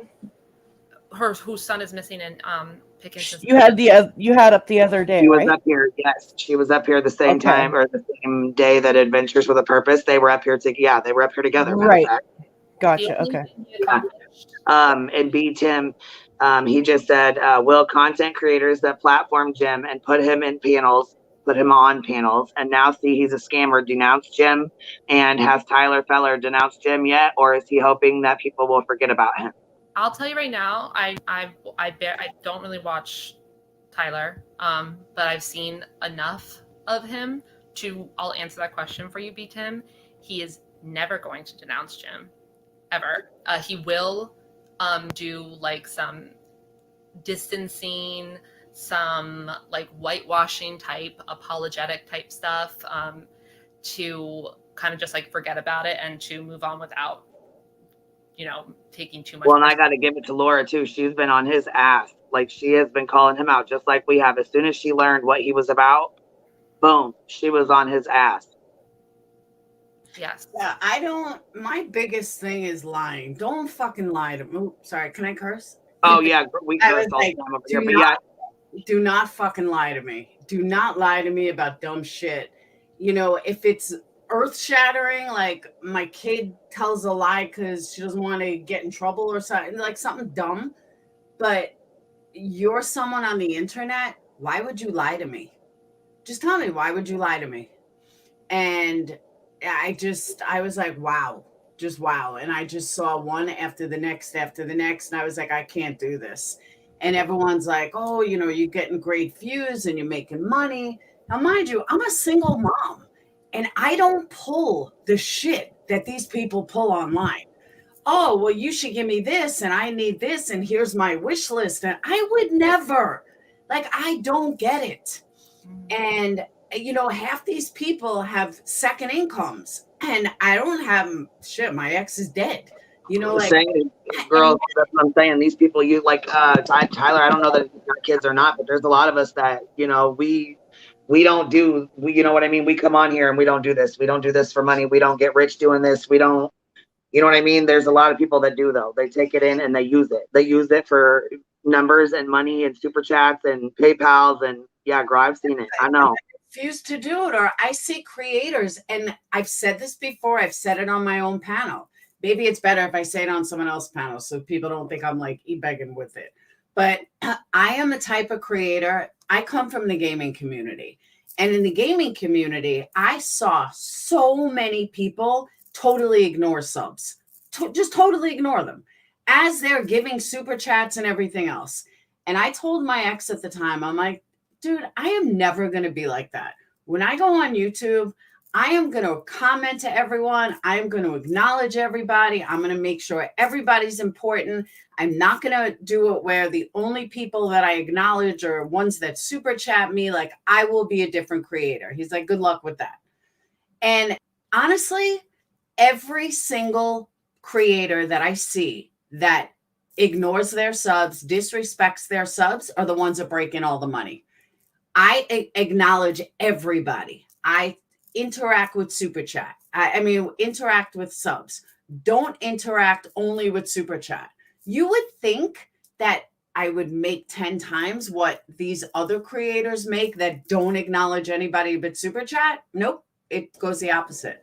No, so between that mentality and Jim and Doug and a lot of other people I see, I'm convinced people just like being treated like shit. The more shit you treat them, the more money they give you. It's safe. It's true. There's like a handful of creators, like I could like name their names. The shittier they are with their fucking audience, it's like the more like donation attention they get, and it's like this. It's and I love myself. You can tell it's personal, like it's purposely done. Yeah. You know. And I mean, I think it could be, that is a way. Like, listen, if you don't acknowledge, people want to be acknowledged. People have something to say in chat. They want it to be noticed. Not necessarily. I don't know why people pay for super chats to be like, "Hi, love you. Your hair looks great." That's weird. But sometimes, like, you want, what you say to be acknowledged and highlighted. And I can understand the frustration where if you only talk about the super chats, then you might do that. But like when you're small enough, like Doug, I know he has a lot of people in his chat, but not a crazy amount. He could just look at things. Now, like Nick Ricada or whatever, he is a great racket because he makes a ton of money a year on his super chats, right? Because he has like 10,000 people in there, and he will only go with the super chats, but it's like big enough that he can kind of justify that. There's zero way. Well, yeah, because it's like almost impossible for him to read all of the comments with that big of an audience. But I don't feel like, I mean, maybe with Doug having like 1,800 or 2,000 people in there, I think it does get hard. But his, you know, I don't know. Yeah, but Doug's not working on a cell phone. Doug's working on a computer. I promise you that chat is slow. Everybody thinks because, like, let me. You know what? That's true. Eddie, what's her name? Emily Baker had 300,000 people in her live once. Yeah, she kept up with chat better than creators that I've seen with 30. Why? And I love my chat. I love my subs. Like I have, you know what? I hate coming up here and talking to myself or talking by myself. I love interacting with my people. For real. My vibe tribe. I really do. It's my favorite. But that won't make you money. See, beat him exactly. And I see that with Popcorn Planet. I stopped watching Popcorn Planet when their little sign on the bottom said, if you donate $24.99, we'll stop and highlight that for you. Oh, I'm sorry. I didn't know someone that can only afford $4.99 makes them less than, and you'll only stop it for $24.99. I'm sorry. I'll stop it for $1.99 because that $1.99 is somebody else's $1,000. You know what I mean? So but their mentality is they're also making money hand over fist. I don't get it. I will never get it. I'll never understand it. And I keep saying I won't change. Like it drives me nuts and it aggravates me, but I won't change. I agree. True crime addict. I don't buy into that, like, you know, little holy Mr. Nice Guy bullshit. I just don't. No, like he's being, that's just whatever. But like that's my thing. Like I can't rail against the whole world of YouTube sucking. Like we know that. Like we preserve our sanity by not. We hate watch when we want to hate watch. Well, you know what pissed me off though the other day? Like, okay, because I was like kind of dragging Tyler a little bit and making fun and calling him Saint Ty and whatever, right? Like made it, but yeah. I was watching him, right? And somebody in the chat like said something. They weren't being nasty. They said, you know, you sat there while he said X, Y, and Z about this mom, and you seemed very supportive. And like it really wasn't a nasty comment. It was just pretty run of the mill. And he like highlighted it and said, you know, I'm going to address this, and then you will be blocked. And like I was like, oh yeah, you're exactly what I thought you were, homie. Like, nah. I know. Like he doesn't. I mean, when he tried to do something about like somebody was saying something, he tried to do like this whole like, Jesus loves sinners and stuff like that. Oh, get the fuck out of here, bro. I was like, I can't. Jim Terry is not Mary Magdalene. Okay, stop. Like, he's not people who are actively sinning and like going around. Mary Magdalene.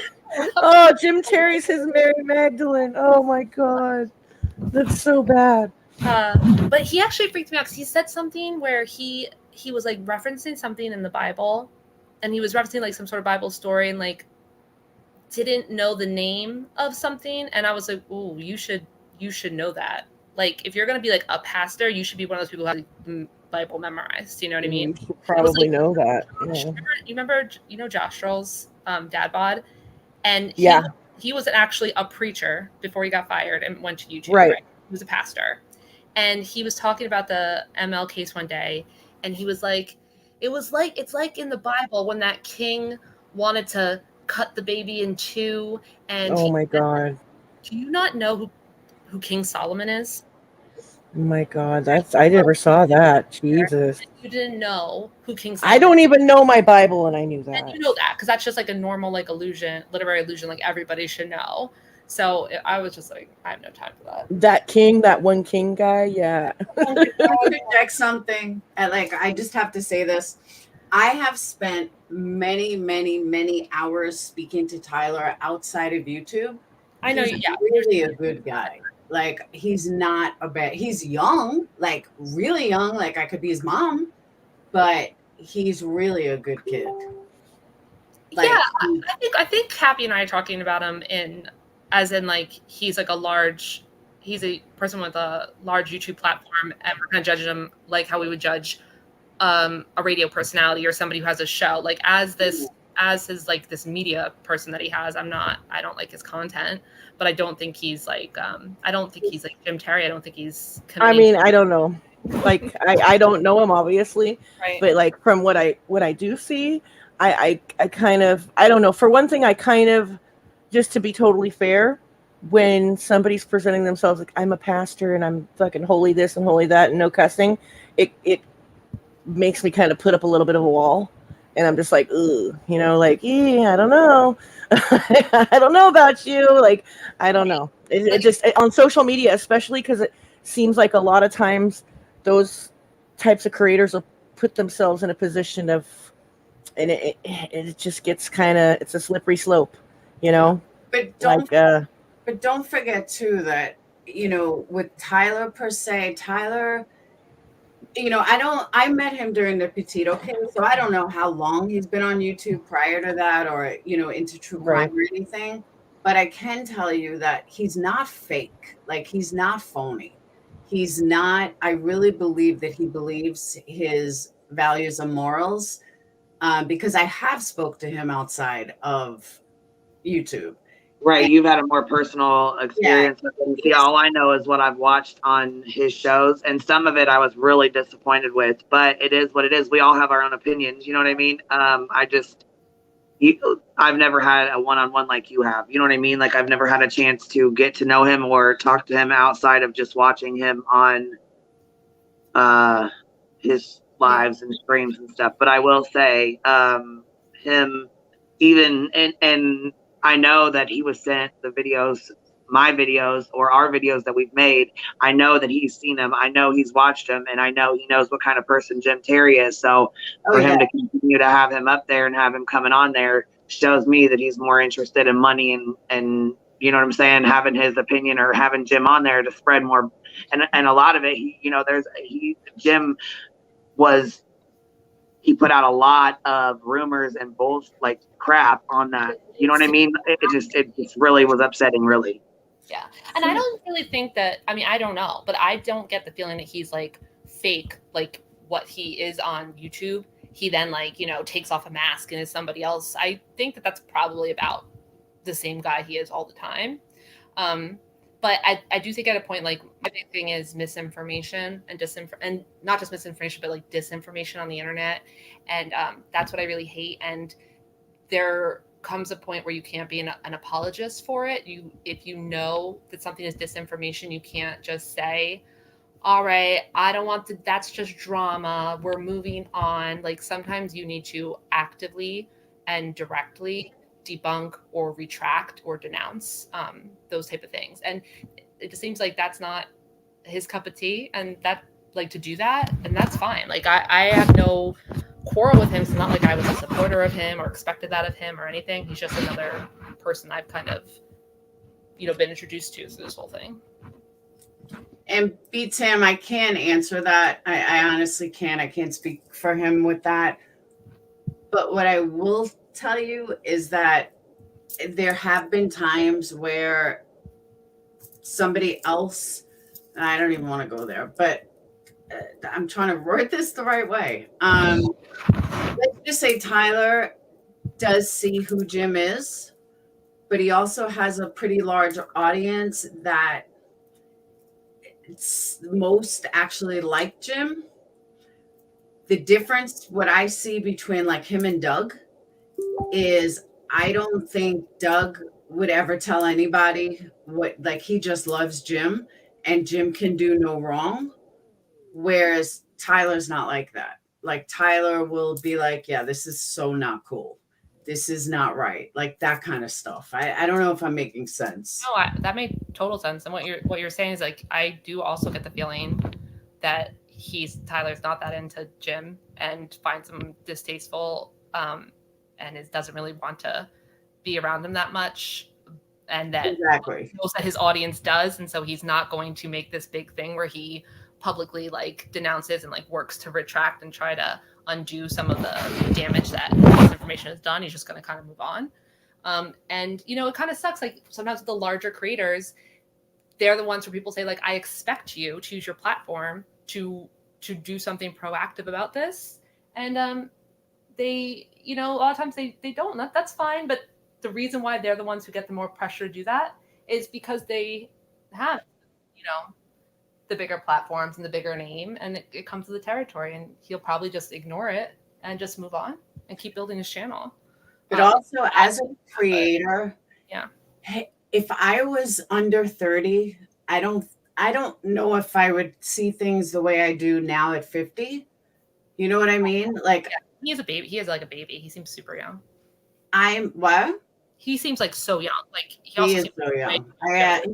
He never told me his exact age, but I said, "You're like under 30, right?" He said, "Yeah." I said, "That's what I thought." He might be like 19 years old. I don't know. And no, he's definitely in his 20s. But if I felt like if I was in my 20s, I would probably be a sellout too, according to YouTube sellout terms. Yeah. But when you're 50 and you've already been through life and you've been through so much life, because 50, I'm just old as fuck. But when you've been through so much life, you see things differently.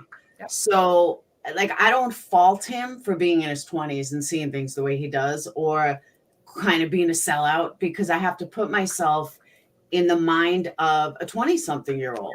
And a 20-something-year-old's mentality is way different than a 50-year-old's mentality. I think that's totally fair. I think that I probably agree with that, except I would say like I fault him, but not. It's not like it's such a big deal to me. It's like, yeah, I see that, and I'm not really impressed by that. But yes, it's completely understandable.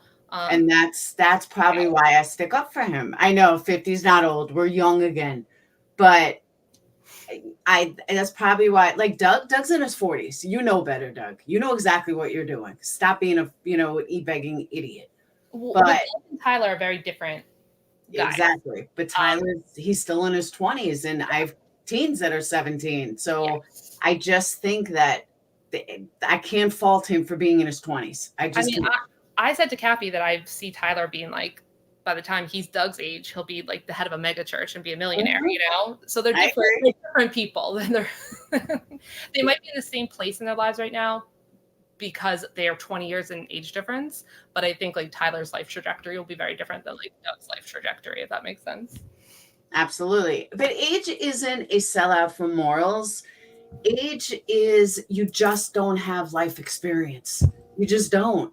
You don't have the experience that a 50-year-old has, or even a 40-year-old has. Think about 29 to 31. It was like mind-blowing. Like, oh my God, I'm over 30 now, and I'm supposed to do this, and I'm supposed to do that. But if you look back to your attitude when you were in your 20s, to your attitude in your 30s and 40s, it was like, wow, I really did mature. Wow, I really did see things differently now. You know what I mean? Yeah, and I mean, I don't think he appreciates. I think a lot of people don't appreciate, especially maybe kids his age with the internet, how much real life damage this stuff is doing to somebody's real life. True. Right? He doesn't. There's no way he fully gets that, and I just don't think he appreciates the actual collateral damage that's being done, like the human toll it's taking. And that's kind of what I said to that salty guy, who also seems like he has got a lot of. Oh God, don't even bring him up. He got a lot of issues. So I was talking to him like, okay, great that you have realized that you were so easily tricked and acted like an insane person, but like you really shouldn't be an adult man, and that's happening to you. But I will say, like, he physically had to. People are like on YouTube and they're not actually being able to have true empathy with like the real life thing that is happening to real life people. And they have this weird moral world where they decide if somebody is like shitty or not shitty. And if that then makes it okay to do all this stuff. And it's like, it's not the real world. Like, I highly doubt that they could have Candace Cooley in front of them while they're saying this kind of stuff. Like, they couldn't. And Candace Cooley is not on YouTube fighting with you. That's just like a real life person who's being hurt. This is not like a troll war that you're having with somebody. So I don't think he doesn't have that life experience. You're probably right to understand how damaging this is and traumatic this is to somebody's life. Wait, Jim encouraged people to go to Sleuth Mom's house? I didn't watch the whole interview yesterday, but did you guys catch why he was on there? Who? As soon as I finished interviewing Eric, Jim called him in like the middle of the night demanding he goes on his show. Yeah, like cursing at him and stuff. And Eric even told me, he goes, dude, it was weird.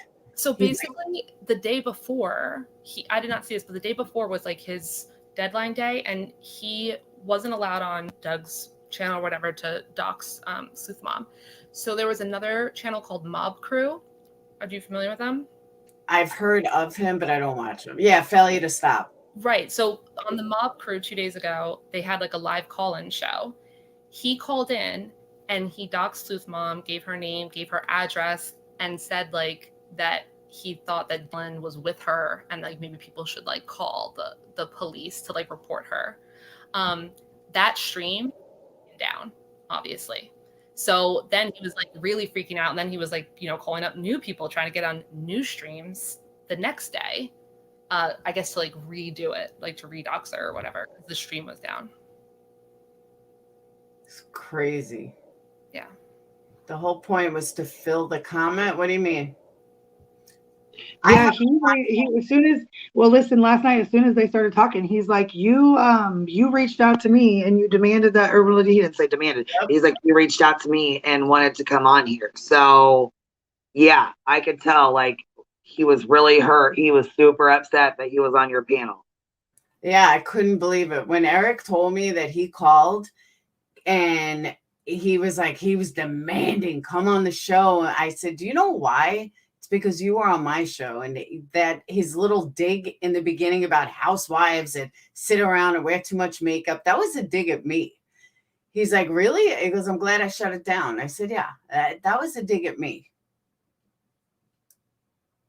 I was like, he's sick. He's just sick. Yeah, I couldn't believe that. I couldn't believe that he went on. Well, he went on there and, you know, we all tried to warn him. I mean, a lot of people tried to warn him in the chat that, you know, Jim was going to dox Sleuth Mom, that he made this promise that he, you know what I'm saying? He had every intention to dox Sleuth Mom. And if he came up, that's what he was going to do while he was up there. And so they had fair warning. They knew what was going on. And I don't know who his co-host is, but she stopped and she's like, we know all the controversy. We know everything going on. We already know all about it. And then boom, he's like, Sleuth Mom's real name is da-da-da, and her address is blah, blah, blah, blah, blah. And yeah, just like went off. And Eric, which I didn't know his name, don't really know who he is, but he was like, wait, I guess his wife messaged him at some point and said, you know, there was some doxing going on in the chat and on the live stream. He said from what I understand this morning, he went back, made a post and went back and edited that part out, like deleted it out of the video. So, but I mean, what's done is done. You know, once that happens, it is what it is. People get screen records, screenshots, you know, on top of that, somebody put it in the chat and it's still in the live chat. It's still there. As we speak, it's still there. Her docs. Wow. Yeah. They didn't know that he really doxed someone, right? Because I know they wouldn't allow it. Well, they didn't, but then they were saying, I didn't hear anything. And then people were correcting them saying, no, it was there. And even his wife texted him and he's like, all right, well, my wife texted me saying that someone's name and their street was put in, their street and their address, but not the house number. So, you know, whatever. I think the guy was kind of overwhelmed. The chat apparently was really crazy compared to what they normally have. So, and I think at a certain point, creators like him like probably got a little defensive with like all these people coming in telling him you're an idiot for having this guy on, like. And I just thought that I was hoping that at the end they would edit that part out and re-upload the stream. That's what I was hoping, because I thought in general they made Jim look really bad, so it was fine to me. But I think they should have edited that out because he's not even fully right. I'm sure he's not right about this docs, because he's also saying that Sleuth Mom is like Candace Cooley's sister. Or something like. Are you serious? Yeah, and then people are like, "Why are you saying that? You have no evidence." He's like, "They have the same last name." Which reminds me, good egg. I know you do a lot of research. What's his name? Black Dove said yesterday that he found out that Kurt and Dylan are related. I was like, I have never heard that before. Everybody's related, and Jim. That's why I said made a joke earlier in the chat. I'm like, I'm pretty sure Jim thinks like the entire U.S. is one single genealogical family at this point. So have you heard they are? No, I haven't heard that at all. I also don't follow like the. I want to say that I heard Jim say that in the beginning. Yeah. That they were related, but like, isn't it on some like fucking, you know what I mean, like Ancestry.com, kind of like ninth cousins or something, like weirdness. And everybody who's been here for like more than a certain amount of generations, right? To each other. That kind of thing. Like, yeah, like we're all a little bit of cousin-ish by now or something. I don't know. I heard that, but I heard Black Dove saying he heard somebody say that, and then I remember Jim saying something like he was related to somebody in the beginning, and yeah, and that's a danger about stuff that Jim says. Like he's saying stuff that's not even like conspiracy theory. It's not even like speculating. It is straight stuff out of some sort of like LSD dream that he had, that he just injects into the conversation while he's screaming, and then all these people just use it to like continue to play their true crime game or whatever. Can we talk about Doug going to be boots on the ground searching and how he was collecting donations that night? Okay, canceled. Like couple, yeah, it was like the night before. I honestly feel like it was part of the inspiration for the press release. Yeah. I'm not even kidding, and that fool, like, Uncle Rico. Uncle Rico. I couldn't help but look at these memes. I said, I gotta put some of these up because they're too funny. Where's that the one that come from? Is that the one that said class of 95 on it? Yeah. Oh my god. Anyways, no, I want to talk about how Doug was like, and I'm just letting anybody know out there in Matello or wherever the fuck. He's like, if I come up missing, my dad's a retired LA County sheriff, and my brother's a homicide detective. Like, anybody out there gives a fuck, fool. Nobody. And I'm sure your dad and your brother will be real happy about that if you do turn up going missing, you know, you idiot. If you go missing, we're just gonna send Jim after you. That's all you get. You don't get. That's all you get, buddy. That's all you get. Oh no! He was mad at that salty guy. Like but like he was like doing. Why did they get so mad at him though? I don't understand. Well, I'll tell you, it's very stupid because basically he went out there and he met this Kurt guy, and anyway he got out there and he realized that everything Jim says is insane. Okay, which is true. And then he tried to come back and be like, guys, it's not really like Jim said out here, and they just like flipped on him. And they got super mad at him. But he was like so mad. A couple nights, like he was doing full on like Will and Truthy in a field in Tennessee. He was like, I will come there. I will hunt you. And I will kill you with my bare hands. Let me tell you though, that Salty, I got to give credit where credit is due. Doug was 100% right about Salty. 100%. The guy is crazy. We were listening to the call again yesterday, and you listen to something a couple of times and you hear different things. Everything that he was blaming Doug for, he then did. The e-begging, he wasn't so mad that I played the call. It's because he was shopping it around to the highest bidder and got mad that I played it, or I played some of it. And I just couldn't believe the way he snapped and threatened me and everything else. Like, oh my God, Kurt is not a celebrity. And he said stuff in here that everyone needs to hear. Sorry, not sorry. Oh. And he was like, Pat, I'm going to sue you. I'm going to the FBI about you. And go right ahead. So wait a minute. What happened? Like, so you Salty's mad at you because you posted half the call. I didn't catch any of that. I had full permission according to the screenshots. But then we learned that I figured out when Zav Girl made a comment about it, that he was shopping around to Tyler, to me, to Zav Girl. He was telling me, oh, you're the only one I trust. He would tell Tyler the same thing. He would tell Zav Girl the same thing. Zav Girl, he was so secretive, but yet he gave it out to a couple of us. Why'd you give it out to a couple of us if it's so secret? And why is it so secret? Like, what makes this so secret? I mean, I'm a couple of days I just released the whole thing. And Okay, so why is it so secret? Does it have some type of evidence that should be like, okay, so if it was evidence, it should be only for the FBI or the tip line. So it's obviously been treated like content instead, right? So that's not why he was mad. I think he was giving it to Zav Girl to play, and I beat him to it. That's what I think. I think he was trying to make money off Zav Girls because Tyler turned him down. Okay. Well, I think that I totally agree that guy's crazy, but I just feel like there's a lot of people who realize people are crazy when they fall out with the crazy people, when they were always crazy to begin with, and like rational people. The second he involved himself in this and then heard Jim talk for a little bit and then said, I'm going to drive to this place. Yeah. Like that was like a big sign. But no, my turn was when he told me that Gabby Petito was a false flag. How do we know Brian did it? Oh my God, no. Oh my God, you are joking, right? Like, oh my God. That's so crazy. Not Zav Girl paying for things, her subs. Kurt wanted $1,500 to talk. Kurt, if you listen to the interview, Kurt can't wait to talk. He wants to talk and talk and talk and talk and talk. And he said it a couple of times in the interview that he wants to talk. Why aren't people interviewing me? Blah, blah, blah.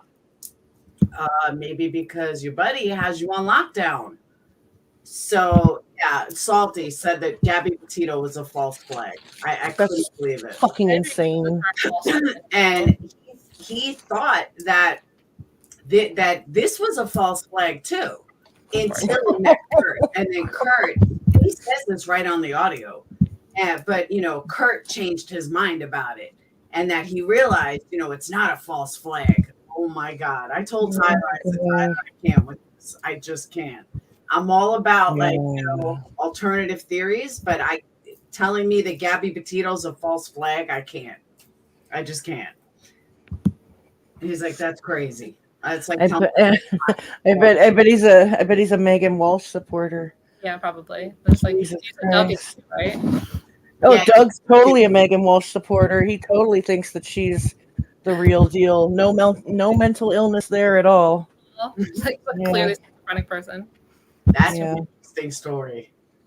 I tried to get her on because I was going to question her, and a lot of people in the chat was like, "Don't do it, don't do it. She's crazy. She's going to rail you. Blah blah blah. Don't go on." I was like, "She's something else. That's for sure." Yeah, I think she's just extremely mentally ill. Yeah, definitely. I'm no mental health professional, but no, not Megan Walsh. John Walsh's messed up daughter. Yeah, she says all kind of wild shit.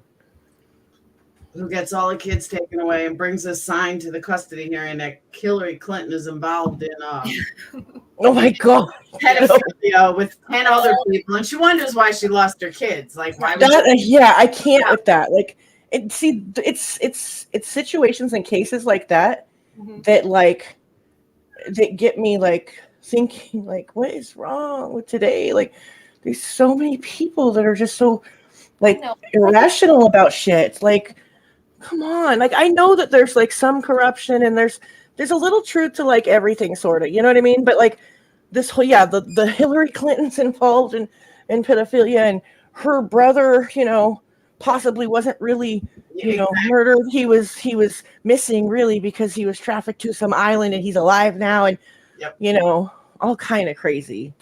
Yeah, it all comes down to like it just all comes back to like QAnon type stuff, you know. So Yeah.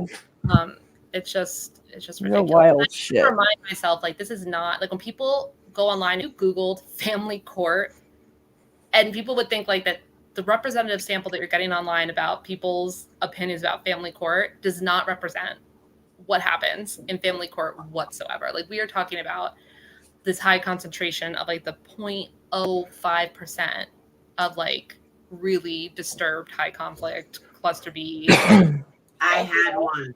I was in a 6-year tumultuous custody fight from hell.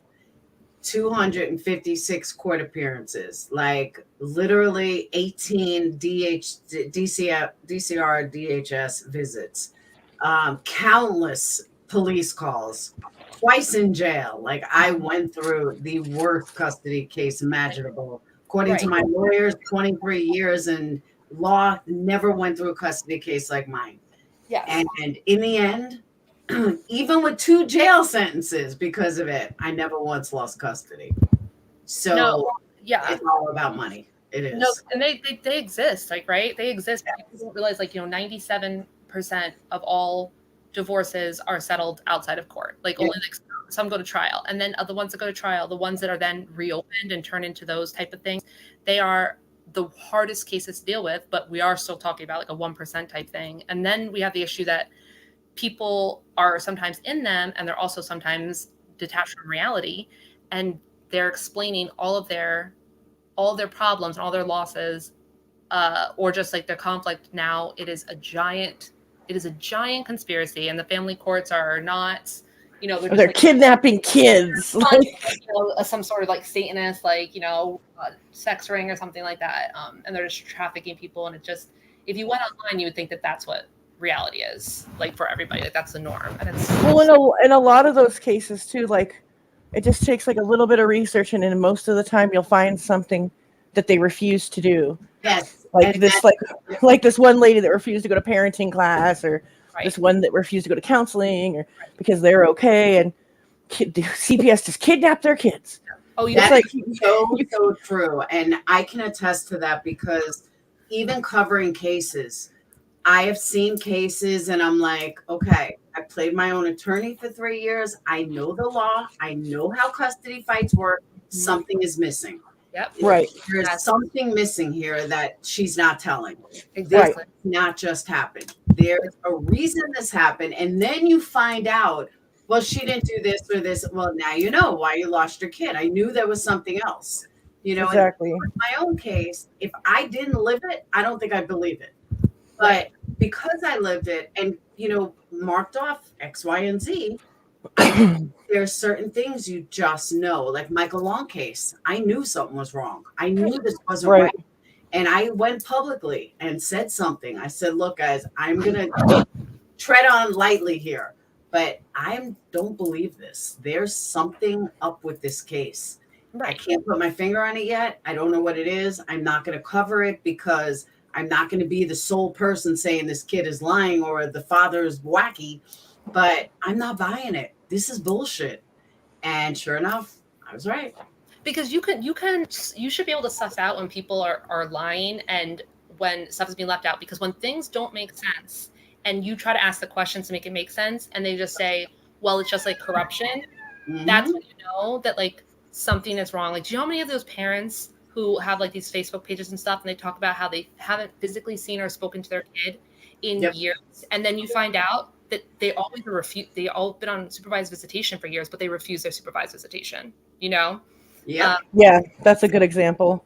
Very good example. It's like even in like your craziest case, like even what you went through in like these super high conflict divorces or custody battles, you should be able to, if you showed me everything, you fully opened up the entire case file to me, I can still see why things happened. But as soon as if something doesn't make sense, that's when you need to, and nobody can give you an answer for it, and they just want you to blame it on, well, why are the judges all conspiring with 2 different states and, all these different authorities? Some judges are twisted, but it's funny that you mentioned Facebook because I'm sure Queen Bee knows, but my ex, the one I was in a custody fight with, died back in April.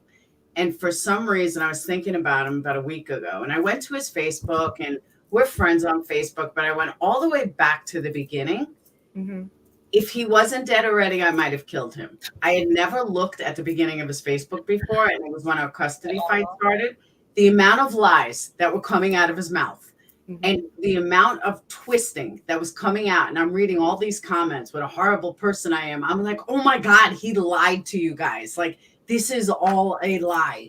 I mean, I didn't say anything, but I just couldn't believe it. I was like, wow. Like, and it's amazing, if I didn't know me and I didn't know the situation, I'd be like, wow, he's really getting a bad deal. Yeah. Wow, I can't believe Right. it. You know, what a horrible bitch this chick is. Why would she keep her son from you? And blah, blah, blah.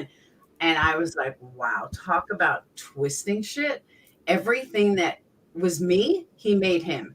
And he wrote it all on Facebook. And I'm like, oh my God. Could you imagine?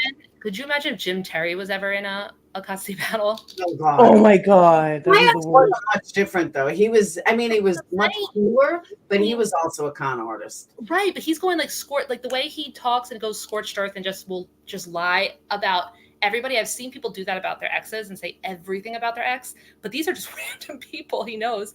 I can't even imagine how bad it would be. I actually don't know. It could even be any worse. I don't know, but like it would be the worst. Thank God he's never procreated. He would be like the worst person to have to co-parent with. No, the Michael Moore is not the filmmaker. I'm answering chat. Carmick, it's not the same guy.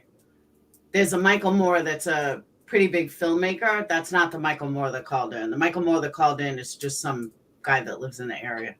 I mean, it would be weird if Michael Moore called in. I know, right? When I first heard him talk, I was like, Michael Moore?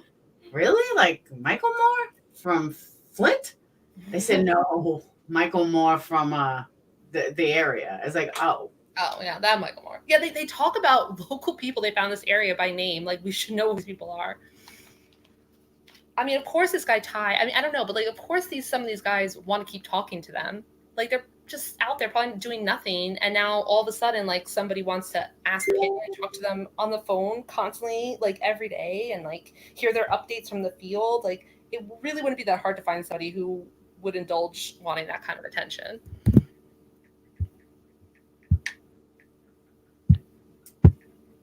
But I like that Doug was saying the other night that if it wasn't for that, like, yeah, he literally said, Jim, yes, you were wrong about, paraphrased. He was like, Jim, you were wrong about everything, but you riled everybody up and got everybody upset. And that's why everything ended up turning out the way it did.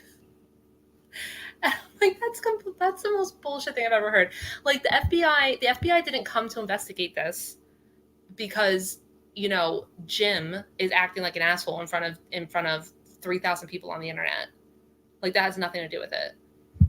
Right. And I was also thinking about that. Okay, so he didn't just know these random people to talk to in the beginning. No, it was because the parents told him, right, this is this person, this is that person, and right, these are the locals I've talked to. He didn't go find these people his fucking self. No. Right. It's not even like he was like, you know what, right. It's not even like he went kind of like to the area and started talking to the locals. He just took and it's true. I heard like he was even saying like to Ashley Martin, he was calling her up and like in the beginning when he was first trying to do something, he was like, yeah, well, go down there and go to the police and ask them to look at this guy's phone or ask them to give you like the pings. Like he's basically he's just hearing what people tell him. And then, or he tells people to do stuff. Like, he literally doesn't do anything. And so he had nothing to do. It's not like he caused some sort of big social media, like, furor over this whole thing. And that brought extra, and that's why the FBI has now arrested this suspect. Like, there's no connection between those two things. He could have done nothing. And it would have turned out exactly the same. Exactly. Sorry. And you guys, I want to say this much too. So there's a screenshot that I got posted that's been posted up here, and this is actually Ashley Martin talking to Jim. This is one of the messages, and I believe I sent them to you guys. Can you guys read it? Is there any way? I mean, I can't really see it very well, but I can. If I click off here, I don't know if it'll let me read it or not. I'll read it. Okay. It says, "This is Ashley Easterling Martin. We spoke about my missing son, Alex Easterling, last night. Are you available for call today? Want to talk brass tacks about cost and game plan? My sister and father would both like to be on the call also.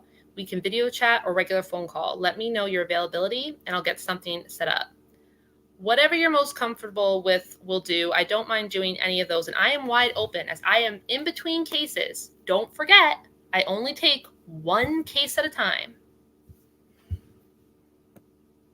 That's why. I feel like a contract would have maybe saved him in civil court. Now that they have that, like, I feel like if they were going to take him to court, that might help them out. Right, because that's in writing, right? I only take one case at a time. So until I take one, I'm free. You let me know what, and this is not true. He took money from he took money from the McAllister mom like a week before this and like made her make all these videos advertising him on the internet and putting it out there. So here's where she paid him $3,000 right here. Missing persons case, Gulf Coast Investigations, James Terry, total due $4,500, and she paid him $3,000. And I cropped off her banking information so no, like, you know, because it doesn't need to be up here. But this is where she paid him. And 4 days later, he took money via Venmo from the rounds for Dylan's case and has not done anything for Ashley or Alex at all. And he said last night, they asked him last night how much he charged the rounds, which is the first time I've heard it. And so this is just coming from him.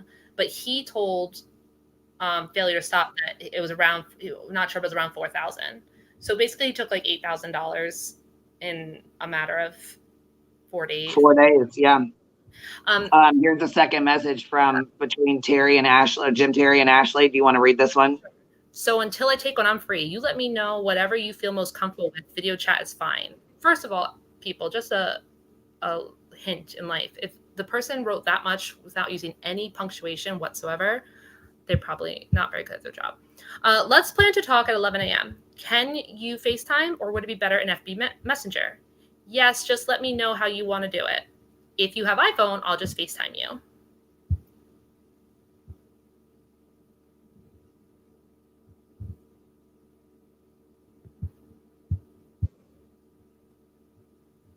Yeah, so there's those messages. And here's the one that Ashley sent today. She sent this one today. And she was not aware of the stream last night where he tried to have everybody come to Monkey Mars so they could be called out or call him out or whatever. So go ahead if you could. Do you have this one to read it out? Yep. So Ashley sent a message to Jim Terry, and this is what she said just now. Just saw that you invited all of us that have valid issues with you to come on a live stream and talk with you last night. I hate I missed it. I would have loved to be able to tell people the overwhelmingly disappointing experience I had with you. I'm extending the same offer to you now. Queen Bee has a panel on now, and we would all love to hear your version of why you think the way you conduct yourself is okay. Come on over. I don't know how, mind you, this woman is dealing with her son being missing for 2 months right now. And dealing with realizing that she got scammed on top of it. Exactly. And Jim was supposed to be working for her and helping her with her son. And he's done nothing but come on here and do the complete opposite while he's bashing Dylan Rounds and his parents and his family. She is out searching for her son like Dylan's mother is. Yes. Not only did he do nothing, but he took her media contacts that she had, that she supplied to him, and offended them so much that they are not even taking phone calls from the family anymore. And that is not, and as crazy as that sounds, that is not the first family that has told us that has happened to them.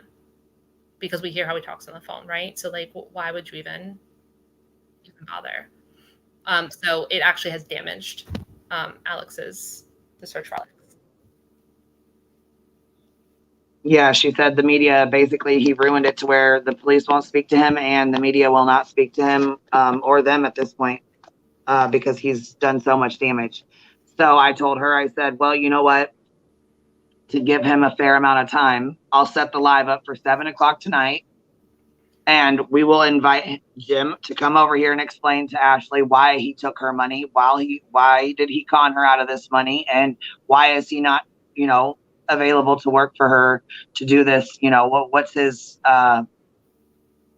reasoning for ripping her off? She wants to know. She wants to have a one-on-one conversation with him, just like Candace and David do. So I told her I will set it up for 7 o'clock tonight. We also have all the phone calls. We'll be playing all the calls between him and Ashley and all the things that he's done and said. We're gonna put it all out there tonight. Yeah, this was the case that he was supposed to be working before he started working the Dylan Rounds case, and she couldn't understand why for like 10 days they couldn't get in touch with him. He had like completely ghosted them. And then they found out basically that he had been playing YouTube Celebrity on this other case that they were told they would be the only case he worked at a time.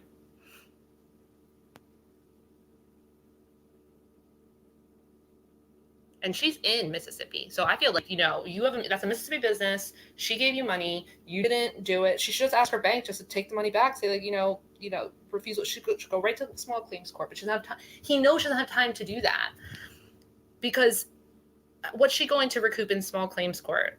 And she has so much stuff going on. Every little bit of extra money, they're doing things like they're hiring, dogs, like, search teams to come out to, have canines come out and search the area. All the different things that she could be doing. They've been doing so much on their own, and everything costs, $500 here, like $1,000 there. And so he's just counting on the fact that she won't be able to have time to deal with him. Well, he'll have his chance to come explain himself to Ashley and talk to her tonight at 7. Like I said, I'm going to set it up. We're going to play all the calls. We're going to put all of it out there. She said she's so tired. She's so tired of dealing with him on top of looking for her son. Her looking for her son should be number one. She shouldn't have to be dealing with somebody ripping her off, conning her out of $4,500 and then blowing her off for 10 days while he comes up on the internet and acts a fool during another missing persons case. And not only that, you sit here and bash the mother, the father, the family, then he wanted to stay here and body shame either Dylan's aunt or someone else that come out of court. Last night when Louisiana Girl popped the screen on because he kept saying, I want to look at you. He's like, oh, turn it off. Turn the camera off. Oh my God, turn it off. Trying to be funny and shit. That shit is not funny.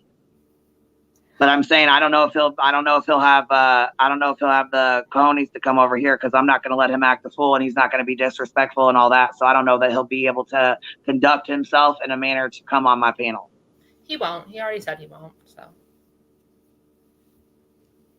But at least Ashley will have a place to put it all out there and all the calls, all the messages, all of it. She's putting all of it out there. I said, that's fine, girl.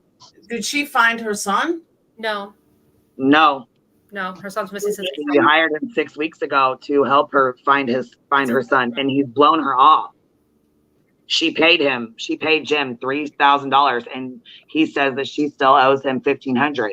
No, you owe her $3,000 back. You took her money, blew her off for 10 days, and then worried, about the internet and YouTube and acting a fool on YouTube and bashing Dylan Rounds' parents. He only got back in touch after he got fired from the Rounds case to hit her up for the rest of the money. Wow. That's what people understand. Like when we say like he's just selling a bill of goods and pretending to do some PI stuff right in the beginning. It's not like he's bad at what he's doing or the rest. He's not providing PI services. Like he does not do that. And she's beyond, and then she only found out that she was being scammed by him because of what he's been doing on what he's been doing with the Dylan Rounds case. And then when the whole like Jim Terry is a fraud, like Jim Terry's a fake stuff started going around, somebody linked it to it on Facebook and she saw it. And that's like even the only reason why she realized what was happening. So she's going through the suffering she's going through right now. It's literally unimaginable, unfathomable.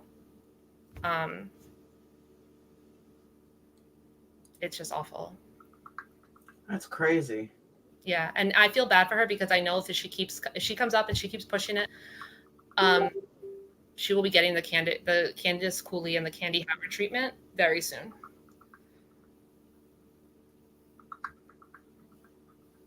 Wow. So he hasn't done anything for her? No.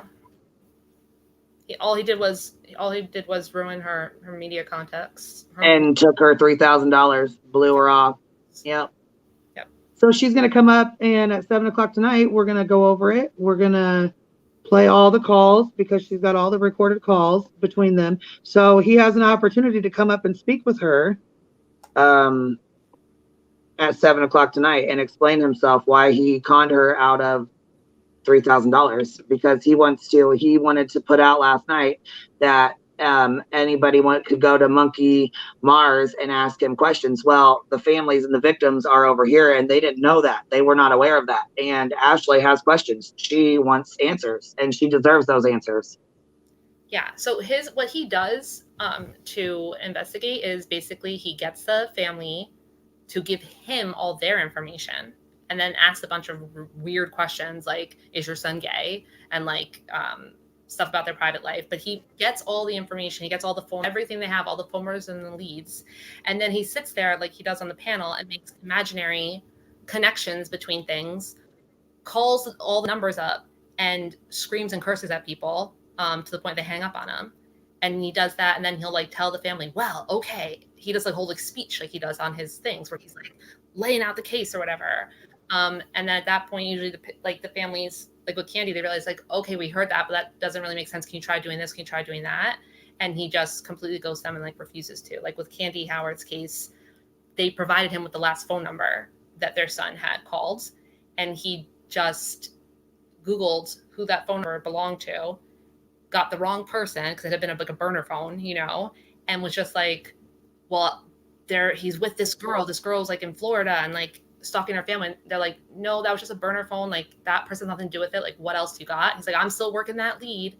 And they would try to call, like, can you do anything else? Like, I'm still working that lead, until they finally, their son just ended up calling and coming home anyway. That's what basically happened.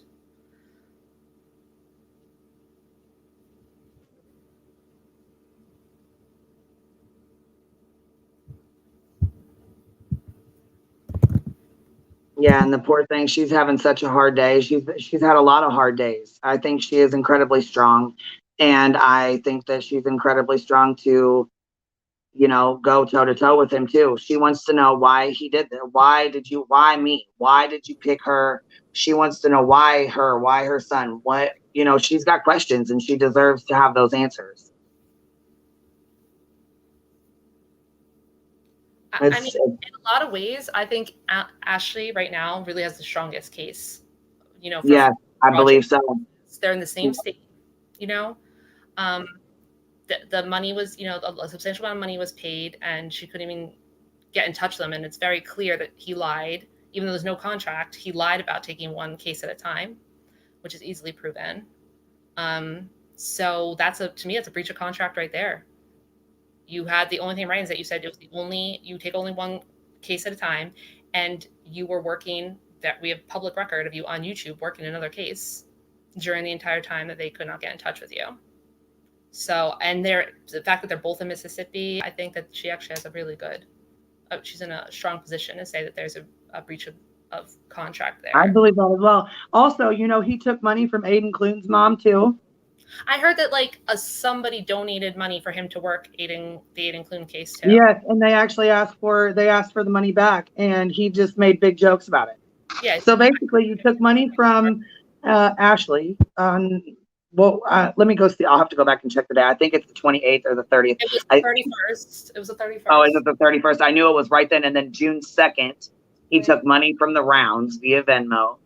And then I need to find out the date for Aiden, but someone gave him money for Aiden Clune's case as well. Donated, donor, whatever, however you want to say it,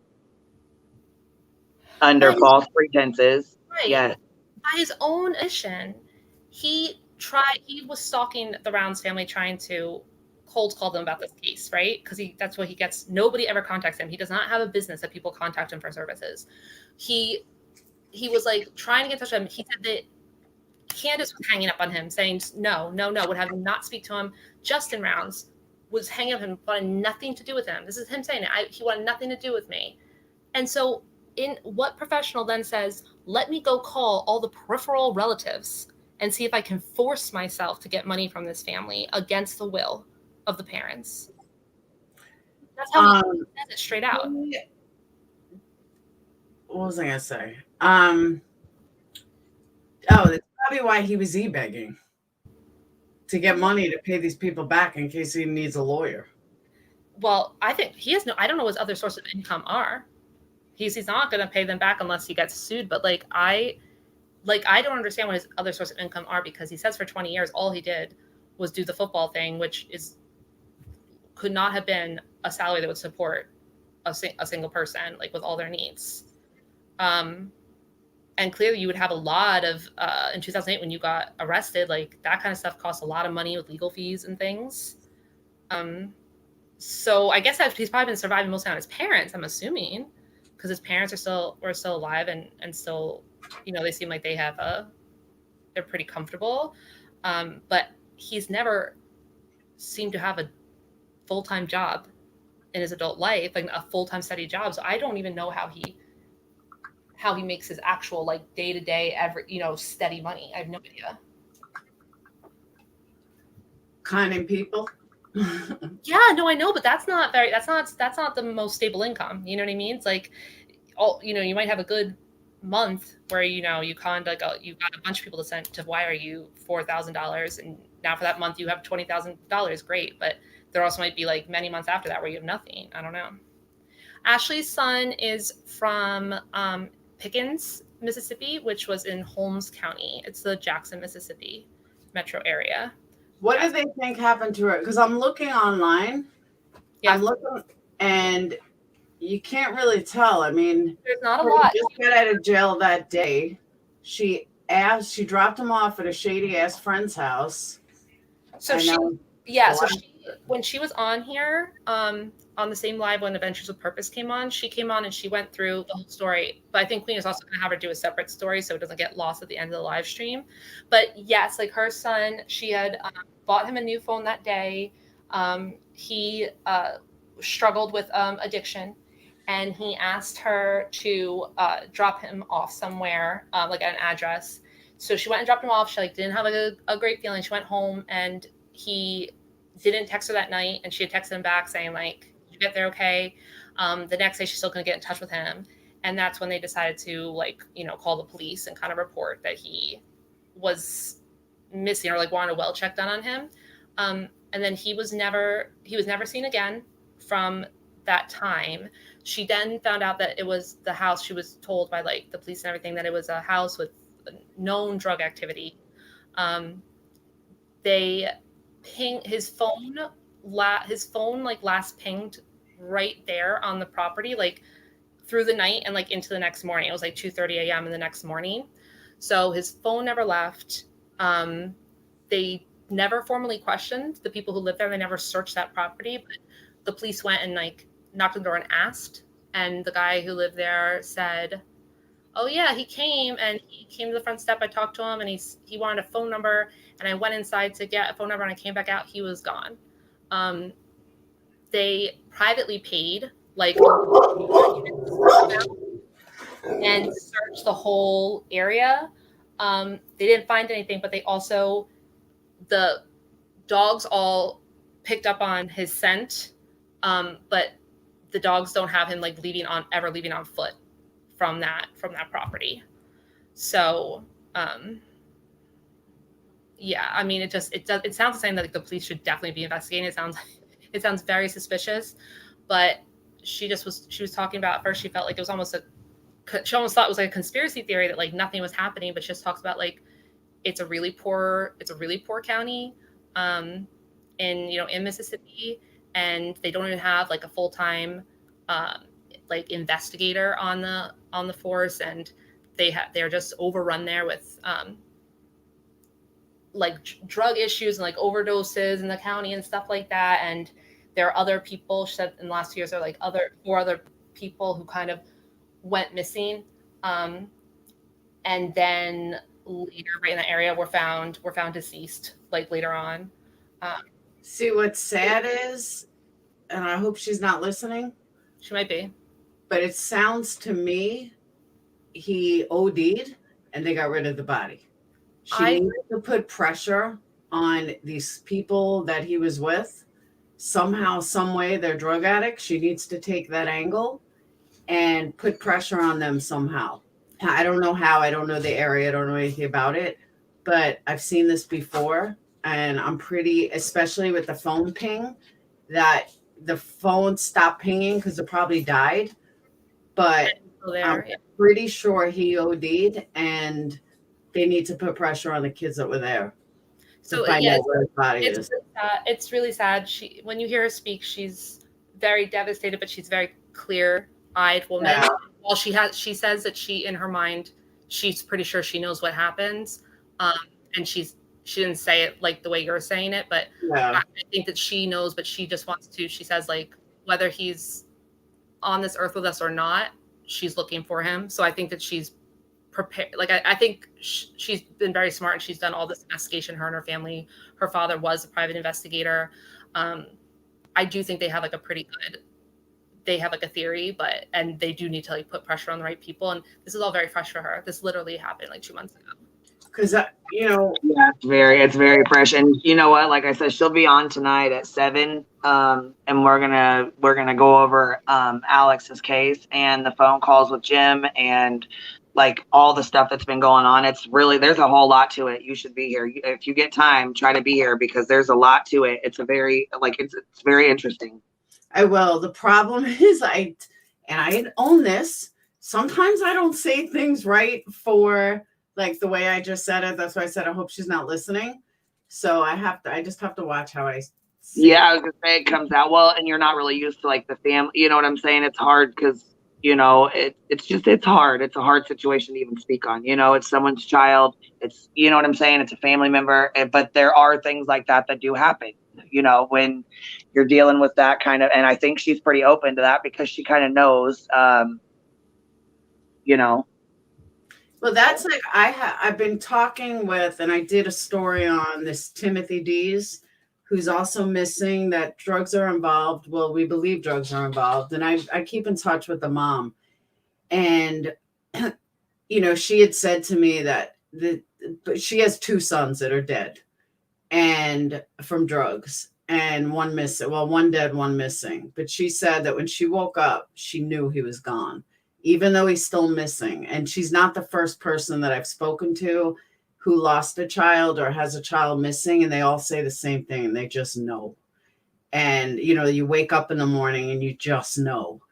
And so when you said that, she has a clear understanding, it's the first thing I thought of, that I absolutely believe she probably does know. The clear-headed ones admit it and the other ones don't. You know what I mean?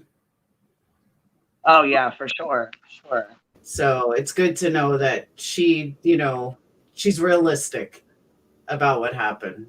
Well, yeah, and she said he purposely chooses victims that he thinks won't fight back. Well, he was wrong with this one. I know that's right, girl. And like I said, I think she's very, very strong because this literally 6 weeks ago. It just happened. I mean, it's so fresh. It's happening. 84 days. She said 84 days. 84 days. And that's a long time. One day, missing one day is a long time. You know what I mean? It's imagine 84 days. I couldn't. Is Ashley Martin the mom? Yes. Yeah. Yep. Hi, Ashley. Yeah. So yeah, she'll be here tonight at 7. We got 7 p.m. Central Time. So we got it set up and ready to go. If you can try to be here, because it's her story, like her son's, her story, her experience with Jim. It's something you want to hear. Yeah, to at least hear it and like be in the chat and stuff too, because I think that it really breaks my heart. Like when we found Candy and Candy wanted to come on and do the interview, I felt like I was like so relieved because I was seeing this scam going on, and I was making like the list of the people that I saw it was happening to, but I'm like, I can't reach out or ask people to talk about this, like when they are missing somebody or they've had their loved one found deceased. But Candy was that situation where her son had come home, so it felt, if she wanted to talk, like it felt like okay, but there's so many lines here to walk, and he does not appreciate any boundaries or lines. He will violate any social norm. He will violate any boundary, and so it's hard when we're trying to walk those. Ashley, I do want to say I am so sorry, and don't take anything I said wrong. sometimes I'm a little rough around the edges. I do too much true crime. But as a mom, believe me, I understand. Yeah, it's tough. It's tough. I appreciate you ladies coming up. I've been on here 3 hours. I got to get going. My auntie's coming home from the hospital. And so I will see you girls at 7 if you guys can be here. Or, if you can't, I understand. You maybe, catch the replay. But it's really important. It's a really, really important. And I think it's really important to bring, to the forefront another scam that Jim's running, another con that he's ran. So, and I think it kind of clues into the whole Dylan Rounds case as well, because like I said, Ashley had hired him, and 4 days later, he took on the Rounds case and basically blew her off like nothing, took her money and ran. So I don't know. I hope you guys can be here, and I will see you guys later. Thank you for coming up and hanging out. See you tonight. Bye, girl. Bye, everybody. Thank you for being here. And Ashley, I will reach out to you. She said the first week he did help me make some phone calls, but none of those got anywhere. After that, nothing. So yeah, we will see you guys at 7. I will have the calls ready. We'll play the calls. We'll put the messages up. Yeah, we'll go ahead and put it all out there. So I hope everybody has a good day. Bye, guys.